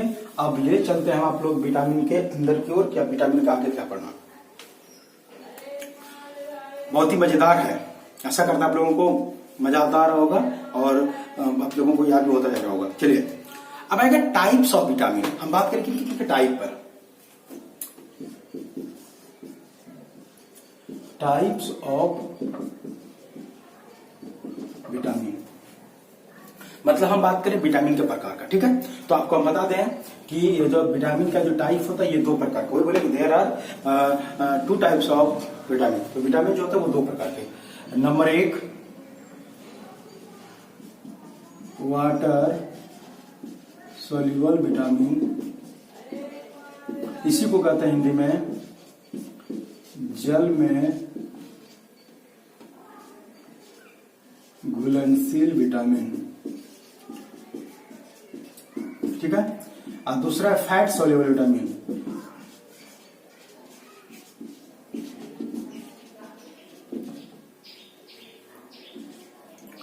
इसको बोलते हैं वसा में घुलनशील विटामिन, वसा में घुलनशील विटामिन। ठीक है, ध्यान दीजिएगा, बोले जो विटामिन होते हैं वो 2 प्रकार, वही बोले टाइप्स ऑफ विटामिन, वही बोले आपके जवाब में कि there are 2 types of vitamin. तो पहला नंबर क्या होगा, वाटर सोल्यूबल विटामिन, दूसरा होगा फैट सोल्यूबल विटामिन। बोले आपको जो विटामिन होते हैं कितने प्रकार के, 2 प्रकार के। पहला का नाम क्या हो गया, वाटर सोल्यूबल विटामिन, दूसरा क्या हो गया, फैट सोल्यूबल विटामिन। ये जो वाटर सोल्यूबल विटामिन इसको बोलते हैं जल में घुलनशील विटामिन, और फैट सोल्यूबल विटामिन को हिंदी में कहते हैं वसा में घुलनशील विटामिन। ठीक है, चलिए अब ले चलते हैं आप लोगों को एक एक करके आप लोगों को बताने का। तो सबसे पहला मेरा रहेगा वह क्या कि पहला जो है ये जो वाटर सोल्यूबल विटामिन है उसको सबसे पहले जान लेते हैं, उसके बाद जाके जो फैट सोल्यूबल विटामिन को पढ़ेंगे। ठीक है, तो चलिए तो सबसे पहला जो आप लोगों को बता रहे हैं वो वाटर सोल्यूबल विटामिन क्या है उस पर बात करेंगे, फिर उसके बाद जाएंगे। ठीक है, चलिए देखिए क्या बोले, ऐसी विटामिन जो जल में पूर्ण रूप से घुल जाती है। एग्जाम्पल के तौर पर आप चीनी को जल में घोलते हैं शरबत बनाने के लिए, है ना, तो चीनी को जब जल में घोलते हैं तो वो चीनी पूर्ण रूप से उसमें घुल जाता, पता ही नहीं चलता है कि पानी में चीनी है ना, पूरी तरह से एकदम घुल जाता है। ठीक उसी प्रकार जो है ये जल में घुलनशील जो विटामिन होते हैं ये जल में इस कदर घुल जाते हैं कि आप पता नहीं कर पाएंगे कि इनमें जो है विटामिन मिला हुआ है। ठीक है, ध्यान दीजिए, वही बोले आपको तो पूछा जाएगा आप लोगों को कि जल में घुलनशील विटामिन, तो क्या बोले कि ऐसी विटामिन जो जल में पूर्ण रूप से मतलब कंप्लीटली रूप से, वही बोले कि ऐसी विटामिन जो जल में पूर्ण रूप से घुल जाती है उसे क्या कहते हैं, जल में घुलनशील विटामिन, उसी को बोलते हैं वाटर सोल्यूबल विटामिन। ठीक है, चलिए अब जो इनके जो एग्जाम्पल आते हैं कि वाटर सोल्यूबल विटामिन है कौन कौन, आखिर कौन है जल घुलनशील, तो पहला विटामिन बी और विटामिन सी, ये दोनों जल में घुलनशील है। ये आप लोगों को बहुत लंबा समय तक याद रखना पड़ेगा क्योंकि इनमें इंटर में जो है 12 में केमिस्ट्री में भी सवाल आता है इनसे कि जल में घुलनशील विटामिन का नाम बताइए, जल में घुलनशील विटामिन का नाम बताइए। दोनों जो है जल में घुलनशील विटामिन है, कौन कौन, विटामिन बी और विटामिन सी। अक्सर करके हम आप लोगों को बोलते हैं कि आप केवल अपने कॉपी में, आपके केवल कॉपी में छापने से कुछ नहीं होगा, इन चीजों को अपने लाइफ में भी उतारना पड़ेगा। केवल आपके कॉपी में जो है कलम से कॉपी में उतारने से कोई फर्क पड़ने वाला नहीं है, केवल आप एग्जाम पास कर सकते हो और कुछ नहीं। लेकिन जिन चीजों का हम अपने लाइफ में इस्तेमाल नहीं करें तो क्या मजा पड़ गया, है ना। वही चीज बोल रहे हैं आप लोगों को कि आप लोग जिस तरह से कलम कॉपी से जो है कलम से अपने कॉपी में उतारते हैं, ठीक उसी प्रकार जिस चीज को आप पढ़ते हैं उस चीज को अपने लाइफ में भी उतारें। बहुत जरूरी है, बहुत ही फायदेमंद है, ध्यान दीजिएगा। ये जो जल में घुलनशील विटामिन है वो कौन कौन है? विटामिन बी और सी। ये हम आपको एक ट्रिक के माध्यम से आपको याद रखवाने का, लंबे समय तक याद रखने का प्रयास करते हैं। चलिए आप लोगों को एक चीज पूछ रहे हैं, जहर। जहर का नाम सुने होंगे आपको, हम उसी को बोलते हैं विष। जहर मतलब विष बोलते हैं। तो अक्सर आपको बता दें, आदमी जो जहर खाते हैं, डायरेक्ट जहर खाने में उनको कष्ट होता है, वो नहीं खा पाता है। तो उसमें क्या करता है आदमी कि विष को जल में पहले घोल लेता है, उनके बाद उनको जो है नाक बंद करके पी जाता है ना। तो वो जो जल में जो विष को घोला, जल में क्या घोला? विष। अब विष को घोल कर पिया, यही ना। तो आप जरा इधर ध्यान दीजिए, जल में किसको घोल के पिया? विष को। यही है विष, बी और सी, विटामिन बी और विटामिन सी, है ना। तो जल में जो घुलनशील विटामिन है वो कौन है? विष। आप बोलिए विष। विष मतलब विटामिन बी और सी। तो जल में घुलनशील विटामिन का नाम क्या है? बोलेंगे विटामिन बी और सी। वही बोले आप लोगों को कि एग्जाम्पल में बहुत इंपॉर्टेंट एग्जाम में आता है कि जल में घुलनशील विटामिन का नाम क्या है? बोलेंगे विष, मतलब विटामिन बी और सी। तो विटामिन बी और सी मतलब जल में क्या घुलता है? जो विष घुलता है। तो विटामिन बी और सी जल में घुलनशील विटामिन है, ठीक है। अब जो आप लोगों को बता रहे हैं वही चीज जो बोले कि आपको लाइफ में उतारना है। ये जो विटामिन बी और सी है ये आपको हर रोज लेना पड़ेगा। ये हर रोज लेना पड़ेगा आप लोगों को, हर रोज चाहिए विटामिन बी और सी, क्योंकि ये जल में घुलनशील होती है। आज यदि आप खाए हैं तो वो जो है आपके भोजन से होते हुए आपके जो यूरिन है, जिसको अपने पेशाब बोलते हैं, उनसे होते हुए शरीर से बाहर। समझ रहे बात को? क्योंकि ये जल में घुलनशील होती है। वही बोले आपको, इनकी जरूरत होती है हम लोगों को और इनको हम लोगों को लेना पड़ता है। अक्सर करके आप देखे होंगे हरी मिर्च, या तो फिर जो है हमारे गांव में ज्यादातर हरी मिर्च जो है उनको अपने भोजन में शामिल करते हैं, या तो फिर जो है नींबू का इस्तेमाल करते हैं। शहर में ज्यादातर आदमी नींबू का इस्तेमाल करते हैं। आदमी हर रोज जो है वो नींबू का जो है अपने भोजन में उनको मिलाते हैं। उनका वजह क्या है? उनका वजह यही है कि क्योंकि ये हमारे लिए बहुत जरूरी है और ये हम लोगों को रोज चाहिए, है ना। इनकी जरूरत हर रोज पड़ता है, इसीलिए जो है इनका सेवन किया था। आप लोगों को हम बता दें कि अगर आप एक हरी मिर्च खाते हैं तो 2 संतरे के बराबर, 2 संतरे में जितना विटामिन सी मिलेगा उनके बराबर केवल जो है एक हरी मिर्च होगा। मतलब क्या हो गया? ये जो 2 संतरे है ना, 2 संतरे बराबर एक हरी मिर्च। 2 संतरे मतलब एक हरी मिर्च। तो किस लिए? तो ये जो है इसमें जो विटामिन सी होता है और इसमें जो विटामिन सी होता है वो बराबर। मतलब क्या? एक हरी मिर्च में जितना विटामिन सी होता है वो 2 संतरे को मिलाएंगे तब जाके जो है वह उनके विटामिन सी के बराबर होगा। यदि आप एक हरी मिर्च खाते तो आपके शरीर में जो है विटामिन सी जो है प्रचुर मात्रा में मिल जाएगा, ठीक है। अब आप लोग छोटी सी बात हम कर ही देते हैं आप लोगों को कि जो विटामिन सी है, यही पर इनके बारे में पूरा डिटेल पढ़ाना था। ये सब आप लोग एक वीडियो बनाएंगे कि विटामिन का जो है वो हम आप लोगों को डालेंगे, आप लोग देख सकते हैं। थोड़ी सी बात हम यहाँ पर कर लेते हैं। विटामिन बी जो है, विटामिन बी जब आपके शरीर में कमी हो जाती है तो फिर उनसे जो है आपके शरीर में बेरी नाम का रोग होता है। फिर इनके टाइप होते हैं, फिर उनकी कमी से भी जो है बीमारियां होती है। तो लेकिन आपको छोटी सी बताता है कि विटामिन बी की कमी से जो है बेरी नामक रोग होता है, ठीक है। और ये जो है विटामिन बी जो है आप लोगों को जो है मिल जाएंगे गोभी में मिल जाएंगे, मटर में मिल जाएंगे। इनके अलावा जो है या आपके पपीता में मिल जाएंगे, जो फ्रूट है आपके सेब में मिल जाएंगे, ठीक है। इनके अलावा जो है ये बहुत मात्रा में जो है आलू में भी पाई जाती है, जो आप लोग सब्जी खाते हैं ना। तो और ये जो हरी साग सब्जी खाएंगे उनमें भी ये विटामिन बी मिल जाएगा, ठीक है। चलिए, लेकिन अब जो विटामिन सी है, विटामिन सी ये खट्टे फल में मिलते हैं, खट्टे फल में मिलते हैं। इनके अलावा जो है विटामिन जो सी है वह मिर्च में मिलते हैं, टमाटर में मिलते हैं ना। तो खट्टे फल में नींबू हो गया, फिर मौसमी हो गया, संतरे, सब में जो है विटामिन सी पाई जाती है, ठीक है। चलिए, आंवला हो गया, उसमें भी विटामिन सी मिलते हैं। लेकिन आपको बता दें विटामिन सी की कमी से जो है आपको पैरिया नामक रोग होता है। ये केमिस्ट्री में पूछा जाता है बार बार, इसी को कहते हैं स्कर्वी। इनकी कमी से जो है स्कर्वी, इसी को पायरिया कहते हैं, इसी को पायरिया। ध्यान दीजिएगा, बोले क्या? विटामिन सी की कमी से स्कर्वी मतलब पायरिया नामक रोग होता है। वही बोले कि विटामिन सी की कमी से स्कर्वी नामक रोग होता है। स्कर्वी बहुत इंपॉर्टेंट पूछा जाता है कि विटामिन सी की कमी से कौन सा, क्या बोलेंगे? स्कर्वी नाम का रोग होता है। ठीक है। चलिए आप लोगों को यहाँ पर जो ये दोनों आप लोगों को बता दिया, दोनों जल में घुलनशील विटामिन है, ये हम आप लोगों को बता दिए। ठीक है। चलिए अब जो है, अब ये जल में घुलनशील विटामिन हो गया। अब जो दूसरा बचा हुआ था वो फैट सोल्युबल विटामिन, उस पर बात करते हैं।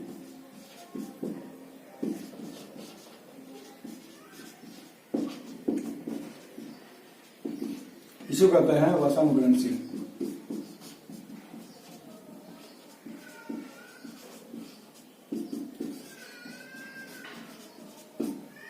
वसा में घुलनशील विटामिन, तो ये जो वसा में जो घुलनशील विटामिन होता है वो क्या होता है, उस चीज पर आप ध्यान दें। वसा का मतलब होता है क्या कि आप ऐसे आमतौर पे अगर समझना चाहे तो ऐसे समझ जाइए। तेल समझते हैं आप लोग, तेल समझ रहे हैं, खाने वाले बात कर रहे हैं, केरोसिन तेल नहीं है। तो ये जो आपका सरसों तेल हो गया, फिर रिफाइन हो गया, है ना, ये सब के सब में जो है फैट रहता है। लेकिन हम आप लोगों से रिक्वेस्ट करेंगे कि आप लोग जो रिफाइन का इस्तेमाल करते हैं बिल्कुल नहीं कीजिए, वो आपके लिए बहुत, वो जहर है आपके लिए, जहर। आप उनके जगह पर सरसों तेल का यूज कीजिए। और हमारे गांव वासियों से ये तो हमेशा ये रहेगा कि आप लोग जो है शहर और मार्केट की जो चीजों पर ज्यादा ध्यान दे रहे हैं वो बिल्कुल उसके ऊपर ध्यान न दें। और आपके उपजाए हुए जो सरसों है, राय है, उनको पेरवाने के बाद जो सरसों तेल होते हैं उनका तोड़ इस धरती पर कहीं पर नहीं है ना। वो स्वास्थ्य के लिए बहुत ही लाभदायक होता है और उनके खाने से बीमार कम पड़ेंगे, क्योंकि वो आपकी इम्यून सिस्टम को लगातार मजबूत रखते हैं, जिनसे बीमार कम पड़ेंगे। ध्यान दीजिएगा।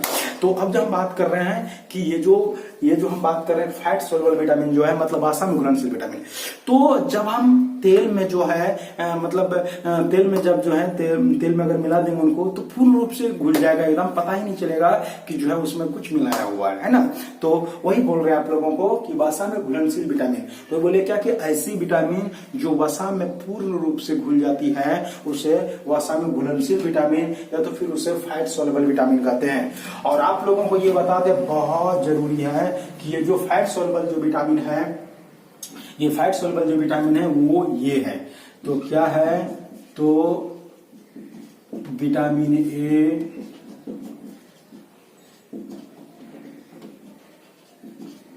विटामिन डी,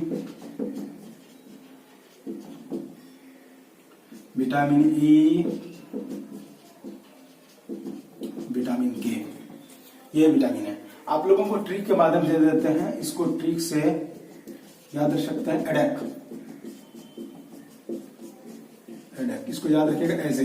तो ये जो वसा में घुलनशील जो विटामिन एग्जाम में आता है सब, वसा में जो घुलनशील विटामिन तो क्या नाम है, एडेक है। क्या नाम है उसका, एडेक। वसा में जो घुलनशील विटामिन वो कौन है, एडेक, ADEK, एडेक। एडेक हो गया क्या, वसा में घुलनशील विटामिन। अब जो यहाँ पर आप लोगों को दे रहे हैं इस चीज को ध्यान दीजिएगा। विटामिन ए, यही विटामिन ए है जिनकी कमी से आप लोगों को, विटामिन ए की कमी से आप लोगों को जो है रतौंधी नाम, जिसको कहते हैं नाइट ब्लाइंडनेस नाम की जो रोग होती है वह रतौंधी जो चीज होती है, रतौंधी, ये जो रतौंधी जो बीमारी होता है ये विटामिन ए की कमी से होती है। और हम आप लोगों को बता दें विटामिन जो ए है ये आपकी हरी साग सब्जी जितनी खा लीजिए उनमें आपका विटामिन जो है ए प्रचुर मात्रा में, हरी साग सब्जी प्रचुर मात्रा में इनमें जो है विटामिन ए पाई जाती है, प्रचुर मात्रा में। ठीक है। चलिए अब आपको बता दें ये जो विटामिन जो डी है, ये विटामिन डी से जो है हम लोगों के शरीर में जब कमी होती है तो हमारी जो हड्डियां होती है वो कमजोर पड़ने लगता है ना बेटा, जो हमारी दांत होती है वो कमजोर पड़ने लगता है। जो है इनसे जो है ये हमारे शरीर में क्या होता है, ये हमारे शरीर में हड्डियां जो है, दांत, ये सब जो धीरे धीरे कमजोर होने लगते हैं और हमारी जो हड्डियां हैं वह जो है धीरे धीरे क्या होता है, क्षय होना शुरू हो जाती है ना। तो इनसे हमारी हड्डियां धीरे धीरे क्षय होना शुरू हो जाता है। तो ये विटामिन जो डी है ये जो है सूर्य की प्रकाश, ये जो सूर्य के प्रकाश में क्या होता है कि हमारी शरीर पर जब सूर्य का प्रकाश हम लोगों के बॉडी पर पड़ता है तो हमारे स्किन के ऊपर जो चमड़ी है, स्किन में जो है लेयर जो होता है इसके अंदर में एक रासायनिक पदार्थ निकलता है जिसका नाम है इर्गेस्ट्रॉल।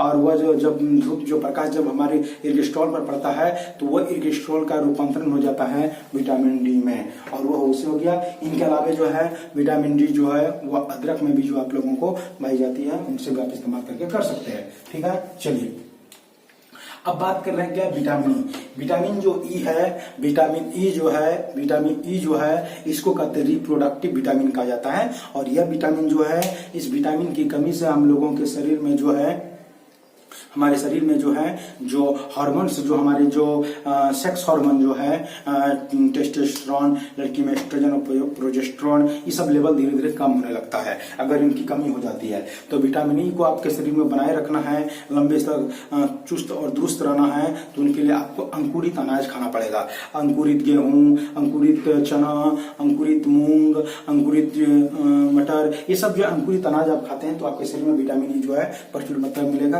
और आप तंदुरुस्त रहेंगे। ठीक है, चलिए।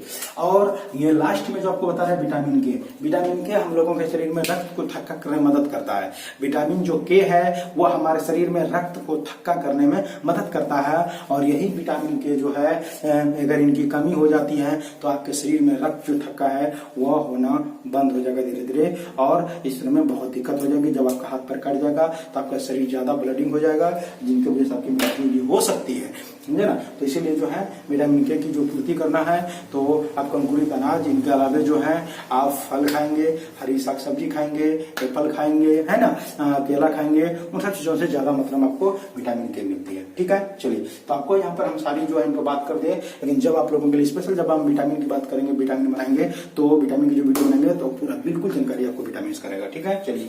तो यहाँ पर जो है ये चीज आप लोगों का यहाँ पर विटामिन भी क्लियर हो गया। अब ले चलते हैं आप लोगों को आगे, और आगे जाकर फिर जो अगला टॉपिक है उस पर बात करेंगे। ठीक है, चलिए। चलिए अब जो है अब अगला टॉपिक के बारे में बात करते हैं कि जो अगला जो टॉपिक है उस पर। तो अगला जो है वो आपका है बायोगैस।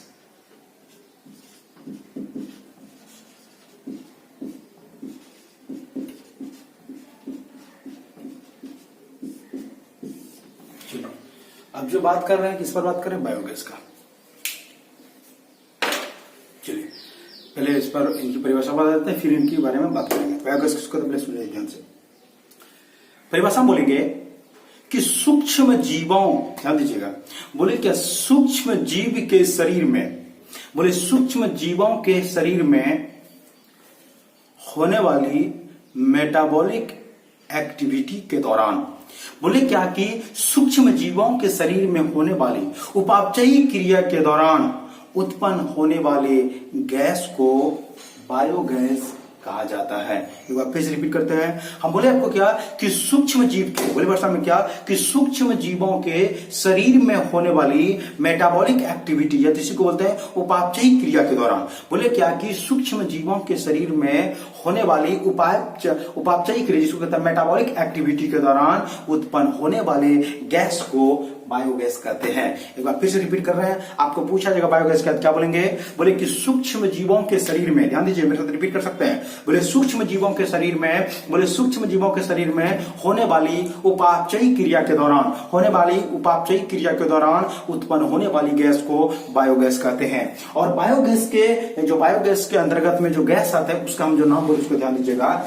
इसमें जो मुख्य रूप से मिलते हैं, इनमें जो मुख्य रूप से मिलते हैं वो मिलते हैं मीथेन, मुख्य रूप से मिलते हैं मीथेन, जो है इनकी मात्रा जो है 50 से 60% जो उसमें रहता है, सबसे ज्यादा मात्रा में मीथेन मिलते हैं। इनके अलावे जो है कार्बन डाइऑक्साइड, जिसका सूत्र होता है CO2, हम बात कर रहे हैं कार्बन डाइऑक्साइड का, कार्बन डाइऑक्साइड, इसमें कार्बन डाइऑक्साइड पाई जाती है, इसकी मात्रा जो रहता है 30 से 40% रहते हैं। ठीक है, इसके अलावे जो है हाइड्रोजन, जिसका नाम है H2, जिसको बोलते हैं हाइड्रोजन, हाइड्रोजन की जो मात्रा रहती है इसमें वो 5 से 10% रहता है। और कुछ मात्रा में जो बायोगैस के रूप में मिलते हैं वह हाइड्रोजन सल्फाइड, जिसका सूत्र होता है H2S, और नाइट्रोजन पाई जाती है। कुछ मात्रा में क्या रहता है, नाइट्रोजन। तो वही हम आपको बोले कि आपको पूछा जाएगा कि बायोगैस क्या है, क्या बोले सूक्ष्म जीवों के, बोले क्या सूक्ष्म जीवों के शरीर में होने वाली, ध्यान दीजिएगा, बोले सूक्ष्म जीवों के शरीर में होने वाली मेटाबॉलिक एक्टिविटी के दौरान, उपापचयी क्रिया के दौरान उत्पन्न होने वाले गैस को क्या कहते हैं, तो बायोगैस कहते हैं। और वही बायोगैस के अंतर्गत में कौन कौन आते हैं, तो मुख्य रूप से आता है मीथेन, जिसका रासायनिक सूत्र होता है CH4। अक्सर ये एग्जाम में आता है परीक्षा में कि बायोगैस के मुख्य घटक का नाम क्या है? बायोगैस के जो मुख्य घटक वो कौन है? तो आपको बता दें CH4 मतलब मीथेन। ये जो है बायोगैस के मुख्य घटक, यही है बायोगैस का मुख्य घटक जिसका नाम है CH4। उसके बाद आता है कार्बन डाइऑक्साइड, उसके बाद होता है H2 जिसका हाइड्रोजन, उसके बाद कुछ गैस रहता है जिसका हाइड्रोजन सल्फाइड हो गया, नाइट्रोजन, ये सब कुछ मात्रा में रहता है, बहुत कम मात्रा में। ठीक है, चलिए। लेकिन आपको इसमें जहरीली गैस जो है वो आपको नहीं मिलेगा। कार्बन मोनोऑक्साइड का बात करें उसमें ये जहरीली गैस जो है इसमें नहीं पाया जाता है, क्योंकि वो बहुत ही जहरीली होते हैं, हमारे लिए बहुत ही हानिकारक होते हैं। ठीक है, चलिए। तो हम यहाँ पर जो बायोगैस के जो एग्जांपल उस पर हम बायोगैस के अंतर्गत जो गैस है वो गैस यहाँ पर जो है आपके सामने रखे कि जो मुख्य रूप से जो मीथेन मिलता है जिसकी मात्रा 50 से 60% होती है, उसके कार्बन डाइऑक्साइड जिसकी मात्रा 30 से 40% होती है, उसके बाद हाइड्रोजन जिसकी मात्रा 5 से 10% और कुछ मात्रा में जो हाइड्रोजन सल्फाइड और नाइट्रोजन गैस पाई जाती है। ठीक है, चलिए। अब आप लोगों को यहां पर हम बताएंगे कि ये जो बायोगैस है, बायोगैस का निर्माण आखिर कौन करता है। फिर आपको बताएंगे बायोगैस का फिर निर्माण कैसे होता है, फिर निर्माण इसका जो किया जाता है कैसे किया जाता है उस पर बात करेंगे। अब फिर आपको लास्ट में बायोगैस के जो लाभ है उस पर हम चर्चा करेंगे। ठीक है ना, चलिए शुरू करते हैं। तो जो है अब आप लोगों के सामने जो अगला सवाल आना चाहिए, सवाल ये है कि बायोगैस जो है, बायोगैस का जो निर्माण करता है वो कौन करता है? तो हम आपको बता दें, बायोगैस का जो निर्माण करता है वो एक बैक्टीरिया करता है। बहुत इंपॉर्टेंट पूछा जाता है कि बायोगैस का निर्माण कौन सी बैक्टीरिया करता है। तो बायोगैस का निर्माण करता है एक बैक्टीरिया जिसका नाम है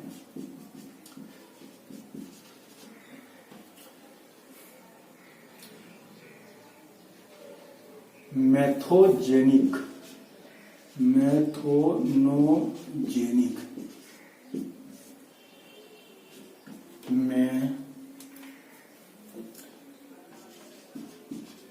बैक्टीरिया, मेथेनोजेनिक बैक्टीरिया। ध्यान दीजिएगा, उसी बैक्टीरिया का नाम है मेथेनोजेनिक बैक्टीरिया, उसी बैक्टीरिया का नाम है मेथेनोजेनिक बैक्टीरिया। बहुत इंपॉर्टेंट है, ये पूछा जाता है कि ये जो इसको बोलते हैं मिथोजेनिक बैक्टीरिया, ये तो इसको मेथेनोजेनिक बैक्टीरिया बोल सकते हैं। वही हम आपको बोले कि ये जो बायोगैस है, बायोगैस का जो निर्माण करता है वो एक बैक्टीरिया करता है, और उसी बैक्टीरिया का क्या नाम है? मेथेनोजेनिक बैक्टीरिया। उस बैक्टीरिया का क्या नाम है? तो मेथेनोजेनिक बैक्टीरिया। उसी बैक्टीरिया का क्या नाम है? मेथेनोजेनिक बैक्टीरिया।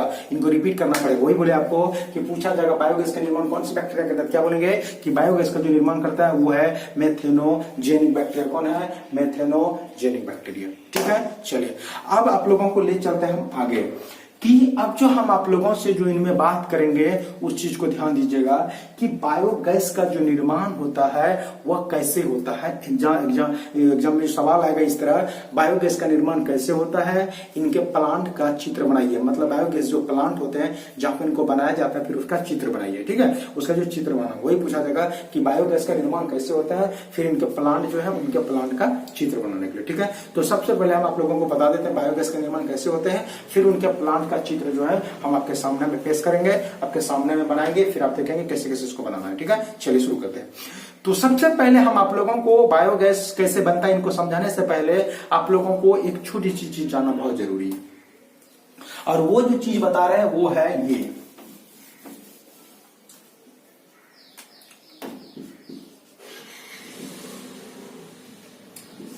Rumen cavity.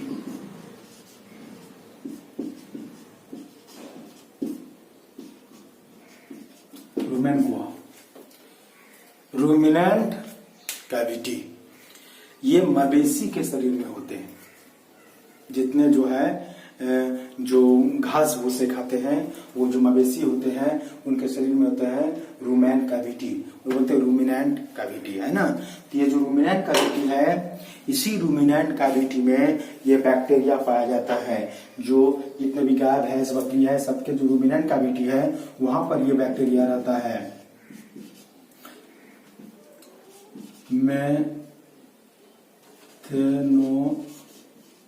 मेथेनोजेनिक, है ना, इसी को बोले मेथेनोजेनिक बैक्टीरिया। मेथेनोजेनिक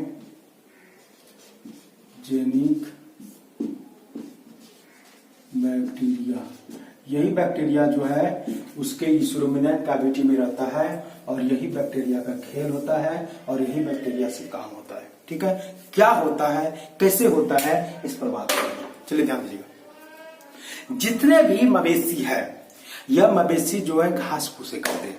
जब वो घास भूसे खाते हैं तो खाने के बाद वो अपनी जो रूमिनेंट कैविटी है, उसके पेट के अंदर जो है, जो रूमेन गुहा है, वहां पर उसको जमा करते हैं। अब आपको हम बता दें, ये जो प्लांट सेल होते हैं, पौधे की जो कोशिकाएं होती है, उनकी जो कोशिका भित्ति होती है, वो बना होता है सेल्यूलोज का, वो बना होता है सेल्यूलोज का, और वह जो बना हुआ रहता है वो बना होता है सेल्यूलोज का, वो बना रहता है सेल्यूलोज का। ध्यान दीजिएगा, वो जो बना होता है वो बनाता है किसका, सेल्यूलोज का। और आप लोगों को बता दे, सेल्यूलोज को जो है आप मानव नहीं पचा सकते हैं, वो केवल मवेशी पचा सकता है। वो भी कैसे, क्योंकि उसके जो रूमिनेंट हुआ है वहां पर पाया जाता है ये मेथेनोजेनिक बैक्टीरिया। ये मेथेनोजेनिक बैक्टीरिया क्या करता है, ये मेथेनोजेनिक बैक्टीरिया जो है, उसकी जो रूमिनेंट गुहा में जो घास भूसे हैं, उस घास भूसे में जो सेल्यूलोज जो है, वो जो उस सेल्यूलोज जो है, उस सेल्यूलोज को जो है यह बैक्टीरिया उनको जो है अपघटित कर देता है, पाचित कर देता है।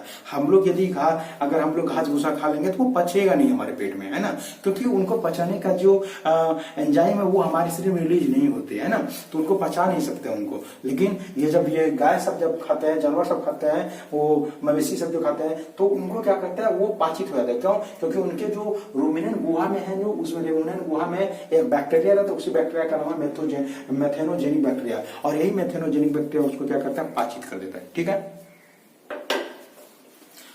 अब जो हम बात कर रहे हैं आप लोगों से, उसको ध्यान दीजिएगा। तो जब मवेशी घास भूसे को खाते हैं तो घास भूसा जब उनके पेट में जाते हैं, रूमिनेंट कैविटी में जाता है, तो वो जो रूमिनेंट कैविटी में, तो वहां पर बैक्टीरिया था, मेथोजेनिक बैक्टीरिया, और यह बैक्टीरिया जो है वो घास भूसे में उपस्थित जो सेल्यूलोज है उनको क्या पाचित कर देता है। फिर वह जो है गोबर के रूप में जो है मवेशी के शरीर से बाहर निकलता है, साथ ही साथ बैक्टीरिया भी बाहर निकल जाता है। और वह बैक्टीरिया जब बाहर में आते हैं, जब गोबर पे रहते हैं, फिर वह गोबर को अपघटित करता है, और जब वो गोबर को अपघटित करता है तो वहां पर जो गैस निकलते हैं, वो गैस निकलता है बायोगैस। और वही गैस में जो है मुख्य रूप से CH4, इसके अलावे CO2, इसके अलावे H2, इसके अलावे H2S, इसके अलावे जो है N2 उपस्थित रहती है। हम बोले आपको क्या कि जब गोबर शरीर से बाहर निकलता है तो उसके साथ बैक्टीरिया भी आता है, और फिर वह बैक्टीरिया उस गोबर को फिर अपघटित करता है। जब उनको अपघटित करते हैं तो वहां पर जो गैस निकलता है उसी का नाम बायोगैस। अब बायोगैस में मुख्य रूप से क्या रहता है, तो मिथेन रहता है, उसके बाद कुछ मात्रा उससे इनसे कम रहता है CO2 का, इनसे भी कम रहता है H2 का, उनसे फिर ये जो H2S और N2 जो है बहुत ही कम मात्रा में पाई जाती है। ठीक है, चलिए, तो ये पर जो है हम आपको बताएं कि इस तरह से जाके जो है बायोगैस का निर्माण होता है।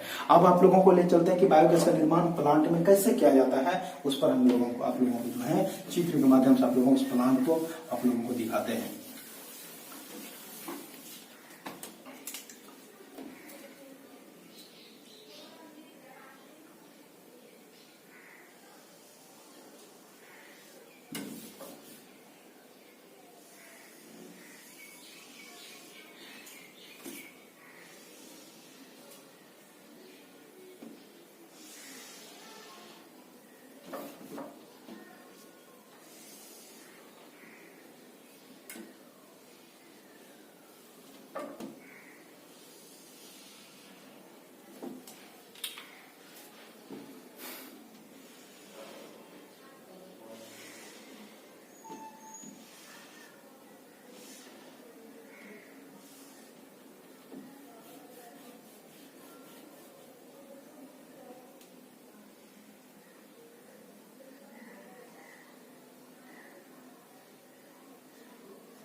चलिए अब देखिए,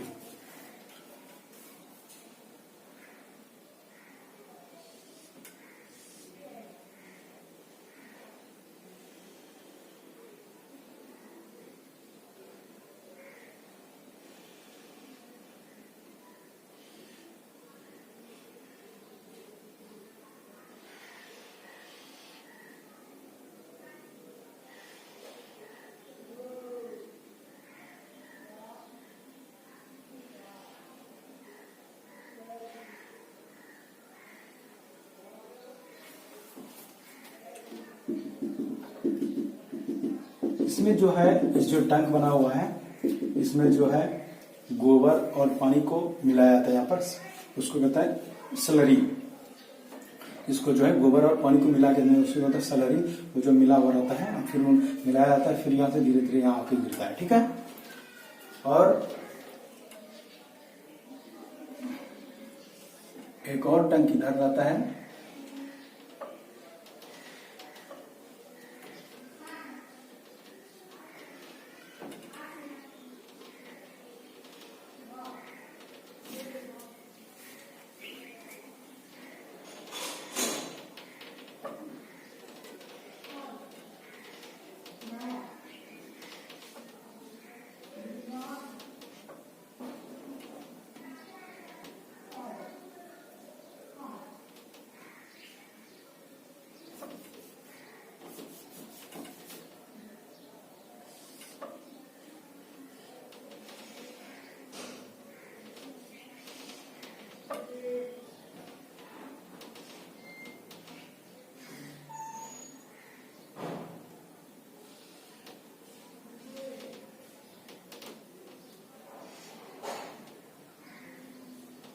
चलिए ध्यान दीजिए, यहाँ पर जो इसको डाला जाता है यहाँ पर, तो इसमें क्या क्या रहता है, तो इसमें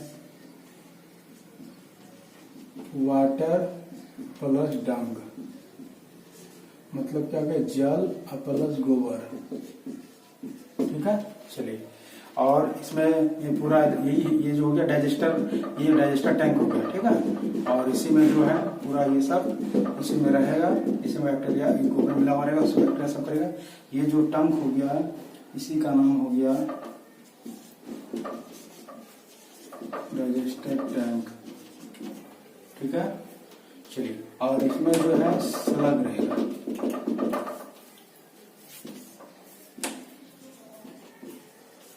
इसमें स्लग रहेगा, और फिर इसमें जो है यहाँ पर इनमें गैस जो है वो रहेगा CH4 और प्लस CO2 और plus other gas, other gases है ना। फिर अदर जो है और जो अन्य गैस है वो गैस इसमें रहेगा। ठीक है। चलिए, और ये हो गया आउट होने वाला जो है, ये हो गया गैस आउट, इससे गैस यहाँ से बाहर होगा। ठीक है। और ये हो गया गैस होल्डर, इसी का नाम हो गया gas holder,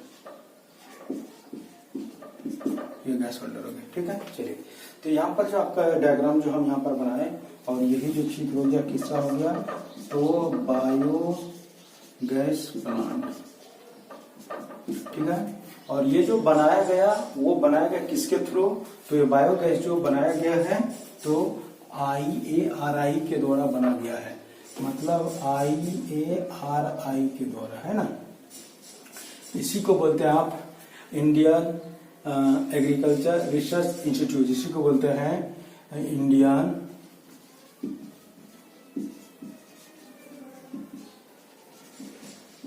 agriculture research institute, है ना। ये जो है ये इसी के द्वारा, वही बोले कि Indian agriculture research institute Delhi, ये दिल्ली में जो है ये अवस्थित है। ये जो है दिल्ली में जो है उपस्थित है, तो वहां पर जो है ये इसी के द्वारा बनाया, वही बोले कि IARI के द्वारा जो है ये तैयार किया गया है। इसी को इंडियन एग्रीकल्चरल रिसर्च इंस्टीट्यूट, है ना, ये जो है तैयार किया गया है। और ये है बायोगैस प्लांट, और इसी में जो है गैस तैयार किया जाता है। यहाँ पर जो है वाटर और डंग को मिला दिया, गोबर को मिला दिया, फिर इसमें आ जाएगा, फिर ये कुछ समय तक रहेगा, तो इसमें मैथोजेनिक बैक्टीरिया रहेगा, वो बैक्टीरिया फिर उसका वर्णित करेगा, जो गैस निकलेगा यहाँ से ऑब्जर्व कर लिया जाएगा, और फिर इसमें जो थोड़ा ऊपर होते चला जाएगा, तो जो उसमें स्लग होगा, जो स्लग है वो यहाँ पर जमा हो जाएगा। हाँ, फिर यहाँ से इसको निकाल कर जो है तो फसल उत्पादन करने में जो उसको दिया जाता है, जो खेती में मिट्टी की उर्वरा शक्ति को बढ़ाने में जो है इनको उसमें दिया जाता है। ठीक है। चलिए, यहाँ पर जो हमने आपको बता दिया, अब हम चलते हैं इनकी लाभ, क्या क्या बायोगैस का लाभ है, इनकी जो बायोगैस का क्या क्या एडवांटेज है, उसका लाभ, जो बायोगैस का क्या क्या लाभ है, उस लाभ के बारे में जो है बात करेंगे।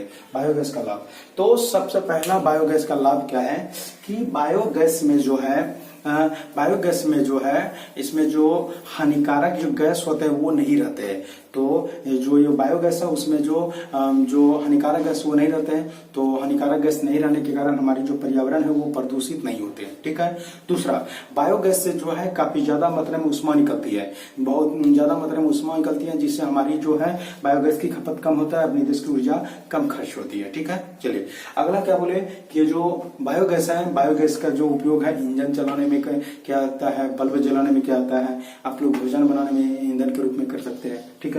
चलिए अगला कि बायोगैस बनाने के दौरान में जो इसका जो अपक्षेप बचता है, इनकी जो अपक्षेप बच जाता है, उस अपक्षेप का जो यूज करते हैं, जिसको स्लरी कहते हैं, उसका जो यूज किया जाता है वो किसमें किया जाता है, तो उन्हीं का यूज किया जाता है किसमें, तो उसका यूज किया जाता है मिट्टी की उर्वरा शक्ति को बढ़ाने में, फसल में जो है उनको दिया जाता है और उनका उपयोग किया जाता है। ठीक है। चलिए अब जो आप लोगों का जो अगला टॉपिक है उस पर हम लोग बात करेंगे। चलिए तो शुरू करते हैं। तो अगला जो आपका टॉपिक है वो है नाइट्रोजन फिक्सेशन।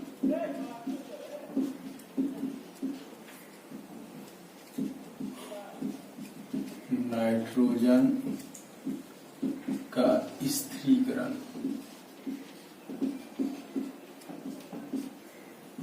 चलिए हम बात करेंगे नाइट्रोजन के स्थिरीकरण पे। तो हम बोल रहे हैं कि आपको कि यहाँ पर आप जो बात करेंगे नाइट्रोजन फिक्सेशन, जिसको कहते हैं नाइट्रोजन का स्थिरीकरण पे। ठीक है। चलिए तो शुरू कर रहे हैं। तो आपको सबसे पहला जिसमें सवाल होता है कि नाइट्रोजन का स्थिरीकरण होता क्या है, नाइट्रोजन फिक्सेशन जो वो क्या है, इस पर बात करते हैं। तो ध्यान दीजिएगा, नाइट्रोजन और ये कन्वर्ट हो जाएगा किसमें, नाइट्रेट में। ध्यान दीजिएगा, पहले आपको बता दें सबसे पहले कि हमारे वायुमंडल में जो नाइट्रोजन है वह 78% है। हमारे वायुमंडल में जो है 78% जो है नाइट्रोजन है। ठीक है। 78% जो है हमारे वायुमंडल में नाइट्रोजन। चलिए ध्यान दीजिएगा, हम बोले कि आपको ये जो नाइट्रोजन है, ये नाइट्रोजन जो है हमारे वायुमंडल में 78% है। अब हम बात करें कि ये जो नाइट्रोजन फिक्सेशन है, ये नाइट्रोजन फिक्सेशन होता क्या है, तो क्या बोले, ध्यान दीजिएगा, वायुमंडल में उपस्थित नाइट्रोजन को, ध्यान दीजिए क्या बोले वायुमंडल में उपस्थित नाइट्रोजन को नाइट्रेट में बदलने की क्रिया को, वायुमंडल में उपस्थित नाइट्रोजन को नाइट्रेट में बदलने की क्रिया को नाइट्रोजन फिक्सेशन या तो फिर नाइट्रोजन का स्थिरीकरण कहते हैं। हम बोले आपको पूछा जाएगा कि नाइट्रोजन फिक्सेशन क्या बोले कि वायुमंडल में उपस्थित नाइट्रोजन को, वायुमंडल में उपस्थित नाइट्रोजन को नाइट्रेट में बदलने की क्रिया को नाइट्रोजन का स्थिरीकरण या तो फिर नाइट्रोजन फिक्सेशन कहते हैं। आपको पूछा जाएगा कि नाइट्रोजन फिक्सेशन क्या है, नाइट्रोजन का स्थिरीकरण क्या है, क्या बोले कि वायुमंडल में उपस्थित नाइट्रोजन को नाइट्रेट में बदलने की क्रिया को नाइट्रोजन फिक्सेशन या तो फिर नाइट्रोजन का स्थिरीकरण कहते हैं। अब यहाँ पर जो बड़ी सवाल बनता है वो ये है कि नाइट्रोजन को नाइट्रेट में बदलने की आवश्यकता क्या है, क्या जरूरत पड़ा जो नाइट्रोजन को नाइट्रेट में बदलना है ना। बहुत बड़ी सवाल, इनको जानना जरूरी है कि आखिर क्या जरूरत पड़ेगी जो नाइट्रोजन को नाइट्रेट में बदले, वायुमंडल में तो नाइट्रोजन है ही, उसको नाइट्रेट में बदलने की जरूरत क्या है। तो इस सवाल का जवाब हम आप लोगों को दे रहे हैं, तो ध्यान यहाँ पर आप लगाए रखिए। अब आपको हम बता दें कि हम मानव जो होते हैं, हम लोग चावल खाते हैं, ध्यान दीजिएगा, चावल यूज करते हैं, लेकिन हम लोग चावल जो है डायरेक्ट चावल को हम लोग नहीं खाते हैं, चावल को बॉयल करते हैं ना, बॉयल करते हैं, उसी को बोलते बॉयल राइस, मतलब जिसको आप बोलते हैं, जिसको आप भात के रूप में, है ना, उसी को बॉयल राइस बोले। तो चावल को भात में कन्वर्ट करते हैं, उसके लिए आपको क्या करना पड़ता है, गर्म करना पड़ता है ना, खौलाना पड़ता है, वही बोले आपको। तो डायरेक्ट हम लोग चावल नहीं खा सकते हैं, क्योंकि इनका ये चावल हमारे शरीर में जो डाइजेशन होगा वो ठीक से नहीं हो पाएगा। वही बोले आपको कि हम लोग क्या हो रहा है कि चावल को हम लोग नहीं खाते, चावल को बॉयल करने के बाद खाते हैं। ठीक उसी प्रकार जो है पौधा जो है डायरेक्ट नाइट्रोजन नहीं ले सकता है, पौधा ठीक उस तरह जो है डायरेक्ट नाइट्रोजन नहीं ले सकता है, तब वो नाइट्रेट फॉर्म में लेगा, वो है ना, नाइट्रेट फॉर्म में लेगा उसको। ठीक है, वही बोले आपको कि नाइट्रोजन को जो है पौधा डायरेक्ट नहीं ले सकता है, तो उनको किसके रूप में लेगा, तो नाइट्रेट फॉर्म में लेगा। बात समझ गए। चलिए ध्यान दीजिए, वही बोले इसीलिए नाइट्रोजन नाइट्रोजन को नाइट्रेट में बदलने की जरूरत होती है। तो आपको वही आपको हम बोले आपको यहाँ पर कि नाइट्रोजन फिक्सेशन क्या, वही बोले थे कि नाइट्रोजन को नाइट्रेट में बदलने की क्रिया जो है नाइट्रोजन फिक्सेशन कहलाती है। ठीक है, चलिए अब जो है यहाँ से आप आगे बढ़ते हैं कि ये जो नाइट्रोजन फिक्सेशन वो हम आपको बताए, लेकिन अभी इस पर बहुत सारी बातें होगा, बहुत सारी चर्चा होगा इन पर। लेकिन उससे पहले जो है इनके आगे की चीज समझने के लिए पहले आप लोगों को जो है एक क्वेश्चन आपको समझना पड़ेगा। वो क्वेश्चन ये है,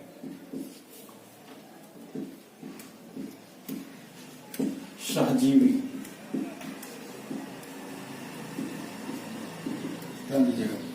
सहजीवी इसी को कहा जाता है सिम्बायोटिक। हम बोले आप लोगों को कि जो सवाल है वो है सहजीवी, जिसको कहता है सिम्बायोटिक। आपको पूछा जाएगा कि सिम्बायोटिक क्या है, सहजीवी क्या है, बहुत इंपॉर्टेंट है। आपको पूछा जाएगा कि सहजीवी क्या है, सिम्बायोटिक क्या है, बहुत इंपॉर्टेंट है ये। तो इनके जवाब में आप क्या बोलेंगे उसको आप ध्यान दीजिएगा। दो जीवों का ऐसा संबंध, तो बात करेंगे हम, दो जीवों का ऐसा संबंध जिसमें एक दूसरे को बिना हानि पहुंचाए, ध्यान दीजिएगा, बोले दो जीवों का ऐसा संबंध जिसमें एक दूसरे को बिना हानि पहुंचाए एक दूसरे पर लाभान्वित रहती है। मतलब ये भी इसको लाभ पहुंचाती है और ये भी इसको लाभ पहुंचाती है, ध्यान दीजिएगा। बोले दो जीवों का ऐसा संबंध, बोले दो जीवों का ऐसा संबंध जिसमें एक दूसरे को बिना हानि पहुंचाए, एक दूसरे को बिना हानि पहुंचाए एक दूसरे पर लाभान्वित रहती है, एक दूसरे पर लाभान्वित रहती है, सहजीवी या सिम्बायोटिक कहलाती है। एक बार फिर से रिपीट कर रहे हैं, हम बोले आपको क्या कि दो जीवों का ऐसा संबंध, बोले आपको क्या कि दो जीवों का ऐसा संबंध जिसमें एक दूसरे को बिना हानि पहुंचाए, जिसमें एक दूसरे को बिना हानि पहुंचाए एक दूसरे पर लाभान्वित रहती है, सहजीवी या सिम्बायोटिक कहलाती है। एक बार फिर से रिपीट कर रहे हैं, हम बोले आपको पूछा जाएगा सहजीवी क्या सिम्बायोटिक क्या बोलेंगे, बोले दो जीवों का ऐसा संबंध जिसमें एक दूसरे को बिना हानि पहुंचाए, मतलब किसी भी प्रकार का दोनों एक दूसरे को हानि नहीं पहुंचाएंगे और साथ ही एक दूसरे पर लाभान्वित रहेगा, ये भी उसको लाभ देना चाहेगा, वो भी इसको लाभ देना चाहेगा, है ना, इनके एक दूसरे से दोनों को लाभ मिलेगा, वही बोले एक दूसरे पर लाभान्वित रहती है, सहजीवी या सिम्बायोटिक कहलाती है। ठीक है, चलिए हम आपको यहाँ पर समझाते हैं, उसको ध्यान दीजिएगा।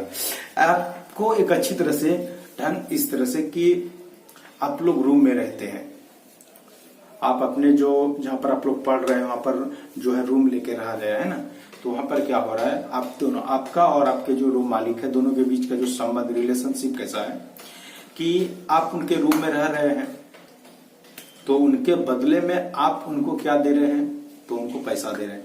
वो आपको रहने के लिए रूम दे रहा है, घर दे रहा है, और आप उनको रहने के लिए पैसा दे रहे हैं ना। और दूसरा, आप दोनों कोई एक दूसरे को कोई हानि नहीं पहुंचा रहे हैं ना, कि वो भी आपको रहने के लिए घर दिया और आप उनको इनके बदले में पैसा दे, एक दूसरे को लाभ दे रहे हैं, तो वो रिलेशनशिप जो कहलाता है सिम्बायोटिक। खैर वो आपको एक उदाहरण के तौर पर आपको समझाए, लेकिन वो उदाहरण आपको यहाँ पर नहीं देना है, यहाँ पर नहीं लिखना है। यहाँ पर जो हम आपको बता रहे हैं उनको आप लोग समझिए, वो बहुत जरूरी है आपके लिए। क्या है वो जो हम आपको सहजीवी के बारे में यहाँ पर बात करेंगे वो ये है, आप दलहनी पौधे को समझ रहे हैं, आप जो है दलहनी पौधे को समझ रहे हैं, जितने भी दलहनी पौधे हैं, जैसे चना मटर खेसारी जो है, ये जितने भी दलहनी पौधे हैं, सभी दलहनी पौधे के जो जड़ है, इस जड़ में जो है गांठ पाई जाती है, न्यूडियम, जिसको लूप कहते हैं, जिसको लूप, यहाँ पर छोटा छोटा गांठ रहते हैं, छोटा छोटा गांठ रहता है इस तरह, और इसी गांठ के अंदर में जो है एक बैक्टीरिया रहता है जिसका नाम है राइजोबियम, राइजोबियम बैक्टीरिया। ठीक है, उसी का नाम है राइजोबियम। ध्यान दीजिएगा, हम बोले आपको क्या कि ये जो दलहनी पौधे की जो जड़ है, इसमें क्या रहता है, इस दलहनी पौधे की जड़ में गांठ होते हैं, और ये लूम है, ये जो गांठ है इसी का नाम है लूम, गांठ रहता है, और यही गांठ के अंदर में एक बैक्टीरिया रहता है जिसका नाम है राइजोबियम बैक्टीरिया। अब ध्यान दीजिएगा, ये दलहनी पौधे के जड़ में जो है ये राइजोबियम बैक्टीरिया रहता है, रहा। अब ये तो रहता है, तो वो रहने के साथ साथ वो जब ये इस पौधा में राइजोबियम बैक्टीरिया, मतलब ये पौधा इनको घर दिया, मतलब अपने शरीर में रहने के लिए घर दिया, और यह राइजोबियम बैक्टीरिया क्या करता है कि वायुमंडल में जो नाइट्रोजन है, वायुमंडल में जो नाइट्रोजन है, इस नाइट्रोजन को जो है नाइट्रेट में बदल कर देता है।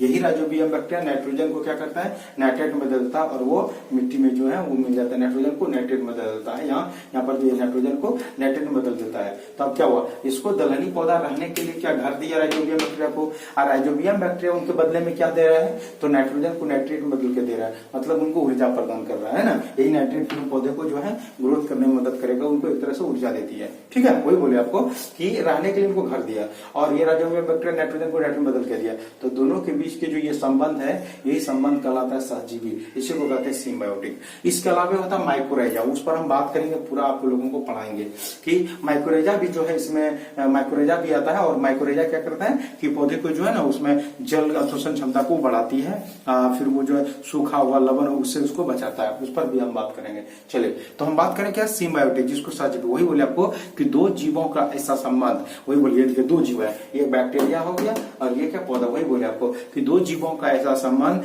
जिसमें एक दूसरे को बिना हानि पहुंचे, देखिए ना ही कोई ये बीमारी उत्पन्न कर रहा है और न ये किसको कुछ कर रहा है, वही बोले आपको कि दो जीवों का ऐसा संबंध जिसमें एक दूसरे को बिना हानि पहुंचाए एक दूसरे पर लाभान्वित रहती है, सहजीवी कहलाती है। ठीक है, चलिए अब यहाँ पर जो आप लोगों को सहजीवी बता दिए, सिम्बायोटिक बता दिए। अब जो इस पर बात होगा कि ये जो नाइट्रोजन फिक्सेशन है ये कितने प्रकार के होते हैं, मतलब क्या टाइप्स ऑफ नाइट्रोजन फिक्सेशन। तो आपको हम बता दें कि there are 2 types of nitrogen fixation, मतलब हम बोले कि आपको कि जो नाइट्रोजन फिक्सेशन है ये 2 प्रकार के होते हैं। ये जो नाइट्रोजन के जो स्थिरीकरण है ये 2 प्रकार के होते हैं। नाइट्रोजन के जो स्थिरीकरण है वो 2 प्रकार के होते हैं। Number 1 symbiotic nitrogen fixation, symbiotic nitrogen fixation, इसी को कहा जाता है सहजीवी नाइट्रोजन का स्थिरीकरण। और दूसरा है एसिम्बायोटिक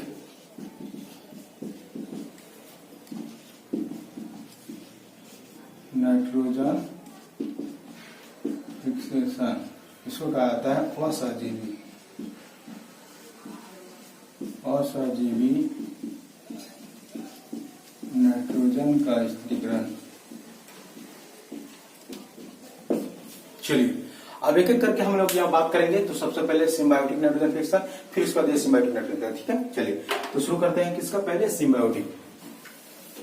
देखिए यहाँ पर बात करेंगे सिम्बायोटिक नाइट्रोजन फिक्सेशन का, इसका बात करेंगे जो सिम्बायोटिक नाइट्रोजन फिक्सेशन। तो जैसा कि अभी तुरंत आप लोगों को हम बताए, कि जितने भी दलहनी पौधे हैं, सब दलहनी पौधे के जड़ में बहुत सारे छोटा जो है क्या रहता है, गांठ होते हैं। बहुत सारे क्या छोटा क्या होता है, गांठ होते हैं ना। और उसी गांठ में जो है एक बैक्टीरिया रहता है जिसका नाम है राइजोबियम बैक्टीरिया, जिसका नाम है राइजोबियम बैक्टीरिया। चलिए ध्यान दीजिएगा। तो दलहनी पौधा हो क्या और राइजोबियम बैक्टीरिया के बीच का जो संबंध हो, कैसा संबंध है, तो सहजीवी संबंध है। तो आप इस तरह से भी इनको बोल सकते हैं, बोले क्या कि सहजीवी के, ध्यान दीजिएगा, सहजीवी जीवों के द्वारा, बोले क्या सहजीवी जीवों के द्वारा वायुमंडल में उपस्थित नाइट्रोजन को, क्या बोले, सहजीवी जीवों के द्वारा वायुमंडल में उपस्थित नाइट्रोजन को नाइट्रेट में बदलने की क्रिया को सहजीवी नाइट्रोजन का स्थिरीकरण कहलाती है। हम बोले आपको क्या पूछा जाएगा, सिम्बायोटिक नाइट्रोजन फिक्सेशन क्या है, क्या बोलेंगे, बोले सहजीवी जीवों के द्वारा, ध्यान दीजिएगा, बोले सहजीवी जीवों के द्वारा, बोले क्या सिम्बायोटिक जीवों के द्वारा, यानी कि सहजीवी जीवों के द्वारा वायुमंडल में उपस्थित नाइट्रोजन को नाइट्रेट में बदलने की क्रिया को जो है यह सिम्बायोटिक नाइट्रोजन फिक्सेशन कहते हैं। नहीं तो फिर आप डायरेक्ट बोल सकते हैं यहाँ पर कि राइजोबियम बैक्टीरिया के द्वारा, ध्यान दीजिएगा, आप डायरेक्ट बोल सकते हैं कि राइजोबियम बैक्टीरिया के द्वारा, कि राइजोबियम बैक्टीरिया के द्वारा वायुमंडल में उपस्थित नाइट्रोजन को नाइट्रेट में बदलने की क्रिया को जो है सिम्बायोटिक नाइट्रोजन फिक्सेशन, ये तो फिर सहजीवी नाइट्रोजन का स्थिरीकरण कहते हैं। एक बार फिर से रिपीट कर रहे हैं, हम बोले आपको क्या कि राइजोबियम बैक्टीरिया के द्वारा, ध्यान दीजिएगा, बोले राइजोबियम बैक्टीरिया के द्वारा, बोले क्या कि राइजोबियम बैक्टीरिया के द्वारा वायुमंडल में उपस्थित नाइट्रोजन को नाइट्रेट में बदलने की क्रिया को सिम्बायोटिक नाइट्रोजन फिक्सेशन कहते हैं। ठीक है, चलिए अब यहाँ पर जो है, यहाँ पर वो जो सजीवी जो जीव है यहाँ पर कौन हो गया, तो राइजोबियम, तो rhizobium bacteria symbiotic nitrogen fixation करते हैं। ठीक है, चलिए अब जो इनका दूसरा एसिम्बायोटिक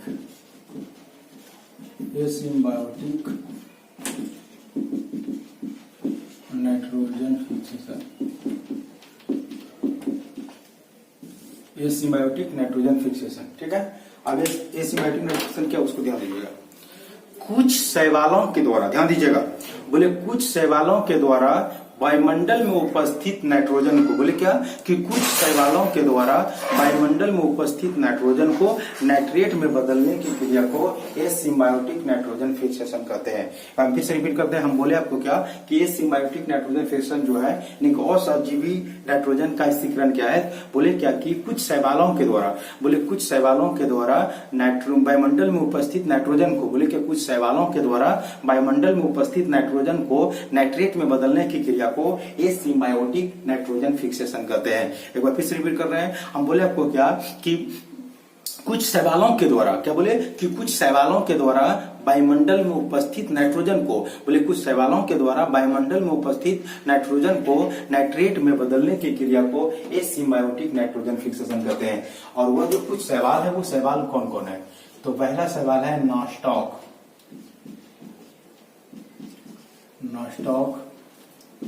एनाबिना, नीलहरी शैवाल, नीलहरित शैवाल,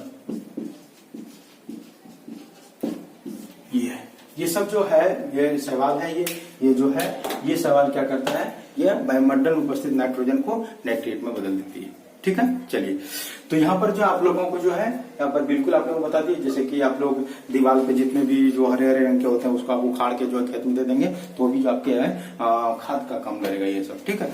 चलिए, अब यहाँ पर आपको एसिम्बायोटिक नाइट्रोजन भी यहाँ पर क्लियर कर दिया आप लोगों का। तो अब ले चलते हैं आप लोगों का अगला जो टॉपिक है उस पर बात करेंगे, और अगला टॉपिक जो है उस पर आप चलते हैं, ठीक है। चलिए अब अगला जो टॉपिक है उस पर बात कर रहे हैं। अब जो अगला जो टॉपिक है उस पर बात कर रहे हैं, और वह जो अगला टॉपिक है वह ये है माइकोराइजा।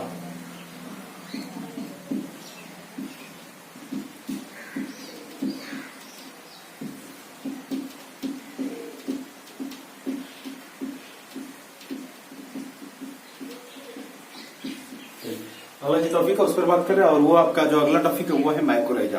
तो आपको पूछा जाएगा कि माइकोराइजा क्या है।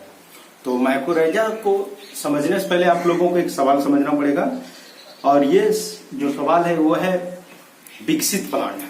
आपको पूछा जाएगा पहले कि विकसित प्लांट क्या होता है। विकसित प्लांट आप समझ जाएंगे तभी आप जो है ये माइकोराइजा को समझ सकते हैं, ठीक है। चलिए, तो विकसित पौधा किसको बोलते हैं एक बार हम पहले आप लोगों को बता देते हैं कि जो पौधा होते हैं ये दो प्रकार के होते हैं, एक होता है विकसित पौधा और एक अविकसित पौधा। ध्यान दीजिएगा, पौधा जो होते हैं, प्लांट जो होते हैं वो दो प्रकार के होते हैं।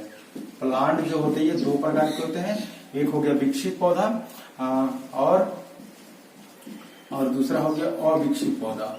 अविकसित, तो ये जो विकसित पौधा इसको फेनरोगैम कहते हैं, फेनरोगैम्स कहते हैं, और अविकसित पौधा को कहते हैं क्रिप्टोगैम,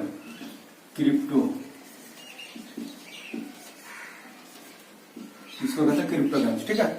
तो फेनरोगैम्स मतलब क्या, विकसित पौधा का मतलब क्या होता है कि ऐसी पौधा जिसमें जड़, तना, फूल, फल, मतलब आप डायरेक्ट बोल सकते हैं जिसमें पुष्प होती है, वही बोले कि ऐसी पौधा जिसमें पुष्प होती है उसे विकसित पौधा कहते हैं। वही बोले आपको कि ऐसी पौधा जिसमें पुष्प पाई जाती है उसे विकसित पौधा कहते हैं। और अविकसित पौधा में क्या बोले कि ऐसी पौधा जिसमें पुष्प नहीं पाई जाती है। तो ये जो विकसित पौधा हुआ इसमें जितना आम, बेल, कटहर, गुलाब जितना देख रहे हैं सब विकसित पौधा हुआ। और अविकसित पौधा में क्या हो गया, तो शैवाल हो गया, कवक हो गया, है ना, ये बैक्टीरिया हो गया, ये सब के सब अविकसित है क्रिप्टोगैम्स में, ठीक है। चलिए, तो अब यहाँ पर हम जो बात बोले आपको विकसित, तो विकसित पौधा का मतलब क्या हुआ कि जिसमें पुष्प आया था, मतलब जिसमें जड़, तना, पत्ती, फूल, फल मिलता हो उसका बात बोल रहे हैं। तो आपको पूछा जाएगा माइकोराइजा क्या है, तो क्या बोलेंगे कि विकसित पौधा के जड़, ध्यान दीजिएगा, बोले विकसित पौधा के जड़ एवं कवक के बीच के सहजीवी संबंध को, ध्यान दीजिएगा, बोले विकसित पौधा के जड़ एवं कवक के बीच के, ध्यान दीजिए, बोले विकसित पौधा के जड़ एवं कवक के बीच के सहजीवी संबंध को माइकोरेजा कहते हैं। आपको पूछा जाएगा माइकोरेजा, ये जो है 2020 में ऑब्जेक्टिव में आ चुका है कि माइकोरेजा क्या है, जो है वो ऑब्जेक्टिव में आ चुका है 1 नंबर में। तो आपको बता दिए कि ये जो माइकोरेजा है ये विकसित पौधे के जड़ एवं कवक के बीच के सहजीवी संबंध को माइकोरेजा कहते हैं। आपको पूछा जाएगा माइकोरेजा क्या बोलेंगे, बोले क्या कि विकसित पौधे के जड़, ध्यान दीजिएगा, बोले विकसित पौधे के जड़ एवं कवक के बीच के सहजीवी संबंध को माइकोरेजा कहते हैं। हम बोले आपको क्या कि विकसित पौधे के जड़ एवं कवक के बीच के सहजीवी संबंध को माइकोरेजा कहते हैं। ठीक है, चलिए अब यहाँ पर आपको माइकोरेजा बता दें। अब आपको बता दें कि ये जो माइकोरेजा है ये 2 प्रकार के होते हैं। ये माइकोरेजा जो है ये 2 प्रकार के होते हैं। नंबर 1 एक्टोमाइकोरेजा,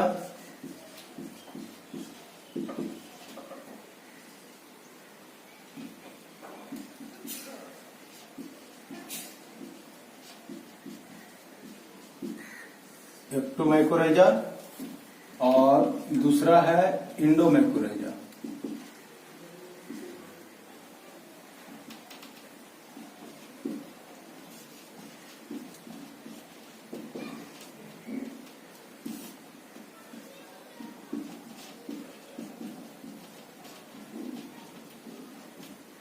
ध्यान दीजिएगा, पहला एक्टोमाइकोरेजा, दूसरा के इंडोमाइकोरेजा। ठीक है, चलो शुरू करते हैं। सबसे पहले एक्टोमाइकोरेजा आप लोगों को बता दें तो एक्टोमाइकोरेजा जो होते हैं वो पाइनस में,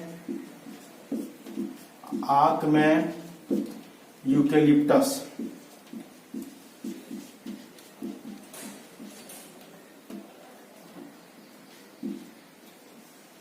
ध्यान दीजिएगा, मतलब ये पाइनस के पौधे में ये एक्टोमाइकोरेजा पाया जाता है। आक का जो पाइनस और कवक के बीच संबंध रहता है, इसके पाइनस के जड़ और कवक के बीच संबंध होता है, ये पाइनस में पाया जाता है, आक में ही मिलता है। और इनके अलावा जो है आक में और एवं किसमें, यूकेलिप्टस में, और ये किसी बहुत सारे हैं। तो इसमें जो है ये एक्टोमाइकोरेजा होता है। और इस पर इंडोमाइकोरेजा के बारे में बात करेंगे। तो सबसे पहले एक्टोमाइकोरेजा आप लोगों को बता दें, ध्यान दीजिएगा। बोले क्या ऐसी माइकोरेजा, ध्यान दीजिएगा, हम बोले क्या कि ऐसी माइकोरेजा, बोले क्या आपको कि ऐसी माइकोरेजा जिसमें कवच का निर्माण, ध्यान दीजिएगा, जिसमें कवच का निर्माण जो है जड़ के ऊपर पर होती है, वही बोले आपको कि एक्टोमाइकोरेजा क्या है। तो वही आप बोले कि ऐसी माइकोरेजा जिसमें जो है, बोले ऐसी माइकोरेजा जिसमें कवच का निर्माण होती है, वही बोले आपको कि ऐसी माइकोरेजा जिसमें कवच, जिसको सील्ड कहते हैं, वही बोले आपको कि ऐसी माइकोरेजा जिसमें कवच का निर्माण होती है उसे एक्टोमाइकोरेजा कहते हैं। वही बोले आपको कि ऐसी माइकोरेजा, बोले क्या कि ऐसी माइकोरेजा जिसमें कवच का जो निर्माण है जड़ के ऊपर पे होते हैं, यानी कि जड़ के ऊपर, वही बोले आपको कि ऐसी माइकोरेजा जिसमें कवच का निर्माण होती है उसे एक्टोमाइकोरेजा कहते हैं। आपको पूछा जाएगा कि एक्टोमाइकोरेजा क्या बोलेंगे, बोले ऐसी माइकोरेजा जिसमें कवच का निर्माण होती है उसे एक्टोमाइकोरेजा कहते हैं। और ये किसमें दिखाई देगा, तो पाइनस में, आक में, यूकेलिप्टस में। ठीक है, कभी पूछा आता है कि एक्टोमाइकोरेजा का एग्जांपल क्या है, तो पाइनस, आक हो गया, यूकेलिप्टस सब दे सकते हैं। ये तो फिर ऑब्जेक्टिव में रहेगा तो देख सकते हैं आप लोग। चलिए अब बात करें किसके, इंडोमाइकोरेजा। इंडोमाइकोरेजा जो मिलते हैं वो ऑर्किड में, ग्लोमस में, ध्यान दीजिएगा, ये जो ऑर्किड में मिलेगा, ग्लोमस में मिलेगा। वही बोले आप लोगों को कि ये जो इंडोमाइकोरेजा पे लिखा है, वही बोले आपको कि ऐसी माइकोरेजा जिसमें कवच का निर्माण नहीं होती है, वही बोले आपको कि ऐसी माइकोरेजा जिसमें कवच का निर्माण, शील्ड का निर्माण नहीं होती है उसे इंडोमाइकोरेजा, या तो फिर इसी को जो है कहा जाता है उसे बोले इंडोमाइकोरेजा कहते हैं। वही बोले आपको कि ऐसी माइकोरेजा जिसमें कवच का निर्माण नहीं होती है उसे इंडोमाइकोरेजा कहते हैं। आपको पूछा जाएगा कि इंडोमाइकोरेजा क्या बोलेंगे, बोलेंगे ऐसी माइकोरेजा जिसमें कवच का निर्माण नहीं होती है उसे इंडोमाइकोरेजा कहते हैं। ठीक है, चलिए अब जो यहाँ पर हम आप लोगों को जो है दोनों माइकोरेजा का जो यहाँ पर हम क्या किए, तो ये दोनों को अलग अलग करके आप लोगों को बता दिए। अब जो हम बात यहाँ पर जो हम बात करने वाले आप लोगों से उसको ध्यान दीजिएगा। ये माइकोरेजा के लाभ क्या है, वही बोले आपको कि माइकोरेजा के लाभ, ध्यान दीजिएगा। इंडोमाइकोरेजा, सॉरी, जो माइकोरेजा के जो लाभ क्या क्या उस पर बात करेंगे। चलिए सबसे पहला लाभ, ये जो माइकोरेजा है ये जड़ के आयतन को बढ़ा देता है। ये जड़ के जो आयतन होते हैं उसको क्या करता है, बढ़ाता है। जब जड़ का आयतन बढ़ जाता है तो वह जो है जल को अवशोषित करने की क्षमता भी उनका बढ़ा देता है। वही बोले आपको यह माइक्रोरेजा जड़ का आयतन बढ़ा देता है और जल को अवशोषित करने की क्षमता को बढ़ा देती है ना। जल को अवशोषण करने की, जो अवशोषित करते जल अवशोषण करने की क्षमता को बढ़ा देती है। ठीक है, जल अवशोषण करने की क्षमता को बढ़ा, वही बोले आपको कि माइक्रोरेजा जो है ये क्या करता है, तो जड़ के जो आयतन है उसको बढ़ा देती है और जल को अवशोषण करने की क्षमता को बढ़ा देती है। ठीक है, पहला लाभ। दूसरा लाभ क्या होता है कि माइक्रोरेजा जो है, ये जो माइक्रोरेजा है, जहां पर लवण की मात्रा ज्यादा है, जहां पर यदि सूखा ज्यादा है तो उनको बर्दाश्त करने की क्षमता पौधा के अंदर में लाती है। जहां पर लवण ज्यादा है तो वहां भी जो है पौधे को जीवित रखने की क्षमता प्रदान करती है।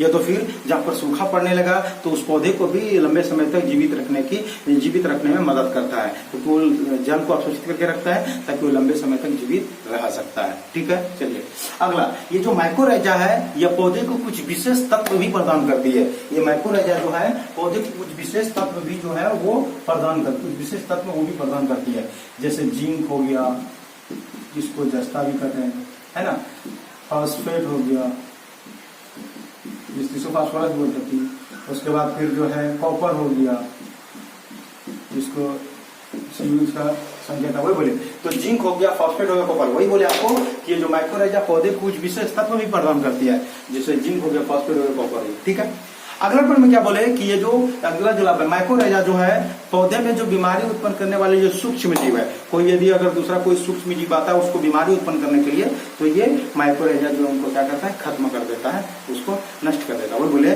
कि माइक्रोरेजा जो है पौधे में बीमारी उत्पन्न करने वाले जो सूक्ष्म जीव प्रवेश करेगा तो उसको खत्म कर देती है। ठीक है, चलिए तो हम यहाँ पर माइक्रोरेजा को यहाँ पर क्या कर दिए, ये माइक्रोरेजा खत्म हो गया। चलिए अब जो आप लोगों के सामने जो सवाल दे रहे हैं वो आता है 2 नंबर में और इम्पोर्टेंट है, एकदम डायरेक्ट कहता है कि ये क्या है और इसके एग्जाम्पल। तो सवाल ये है, सवाल है बायो फर्टिलाइजर क्या है, बायो फर्टिलाइजर, इसी को कहा जाता है जैव उर्वरक।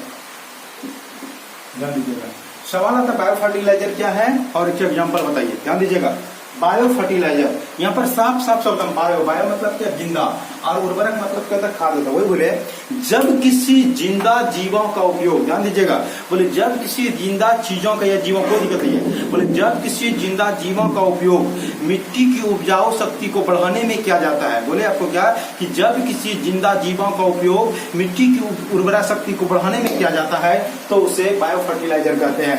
आपको पूछा जाएगा बायो फर्टिलाइजर क्या बोलेंगे, बोले जब किसी जिंदा जीवों का उपयोग, बोले जब किसी जिंदा जीवों का उपयोग मिट्टी की उपजाऊ शक्ति को बढ़ाने में किया जाता है, बोले जब किसी जिंदा जीवों का उपयोग मिट्टी की उर्वरा शक्ति को बढ़ाने में किया जाता है तो उसे बायो फर्टिलाइजर या तो फिर उसी को जैव उर्वरक कहते हैं। एक बार फिर रिपीट कर रहे हैं हम, बोले आपको पूछा जाएगा कि बायो फर्टिलाइजर क्या बोलेंगे, बोले जब किसी जिंदा जीवों का उपयोग, बोले जब किसी जिंदा जीवों का उपयोग मिट्टी की उपजाऊ शक्ति को बढ़ाने में किया जाता है तो उसे बायो फर्टिलाइजर कहते हैं। और बायो फर्टिलाइजर के रूप में जो यूज होता है, सबसे पहला जो दलहनी पौधे के जड़ में जो बैक्टीरिया है जिसका नाम है राइजोबियम बैक्टीरिया, राइजोबियम बैक्टीरिया।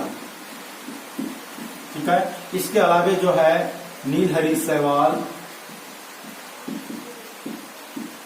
ये बायो फर्टिलाइजर की तरह काम करते हैं। इनके अलावे नॉस्टॉक, एनाबिना, ये सब बायो फर्टिलाइजर है, बायो फर्टिलाइजर का काम करता है। ठीक है, चलिए यहाँ पर जो है आप लोगों के कंप्लीट कर दिए और आपका जो चैप्टर है यहाँ पर द एंड होता है। आपका चैप्टर ये आपका जो अध्याय है वह क्या होता है, समाप्त होता है। ठीक है, चलिए धन्यवाद। और इसी तरह से जो है आप लोग जो वीडियो को लाइक कीजिए, कमेंट कीजिए और जो सब्सक्राइब मेरे चैनल को नहीं किया वो सब्सक्राइब कीजिए। ठीक है, धन्यवाद।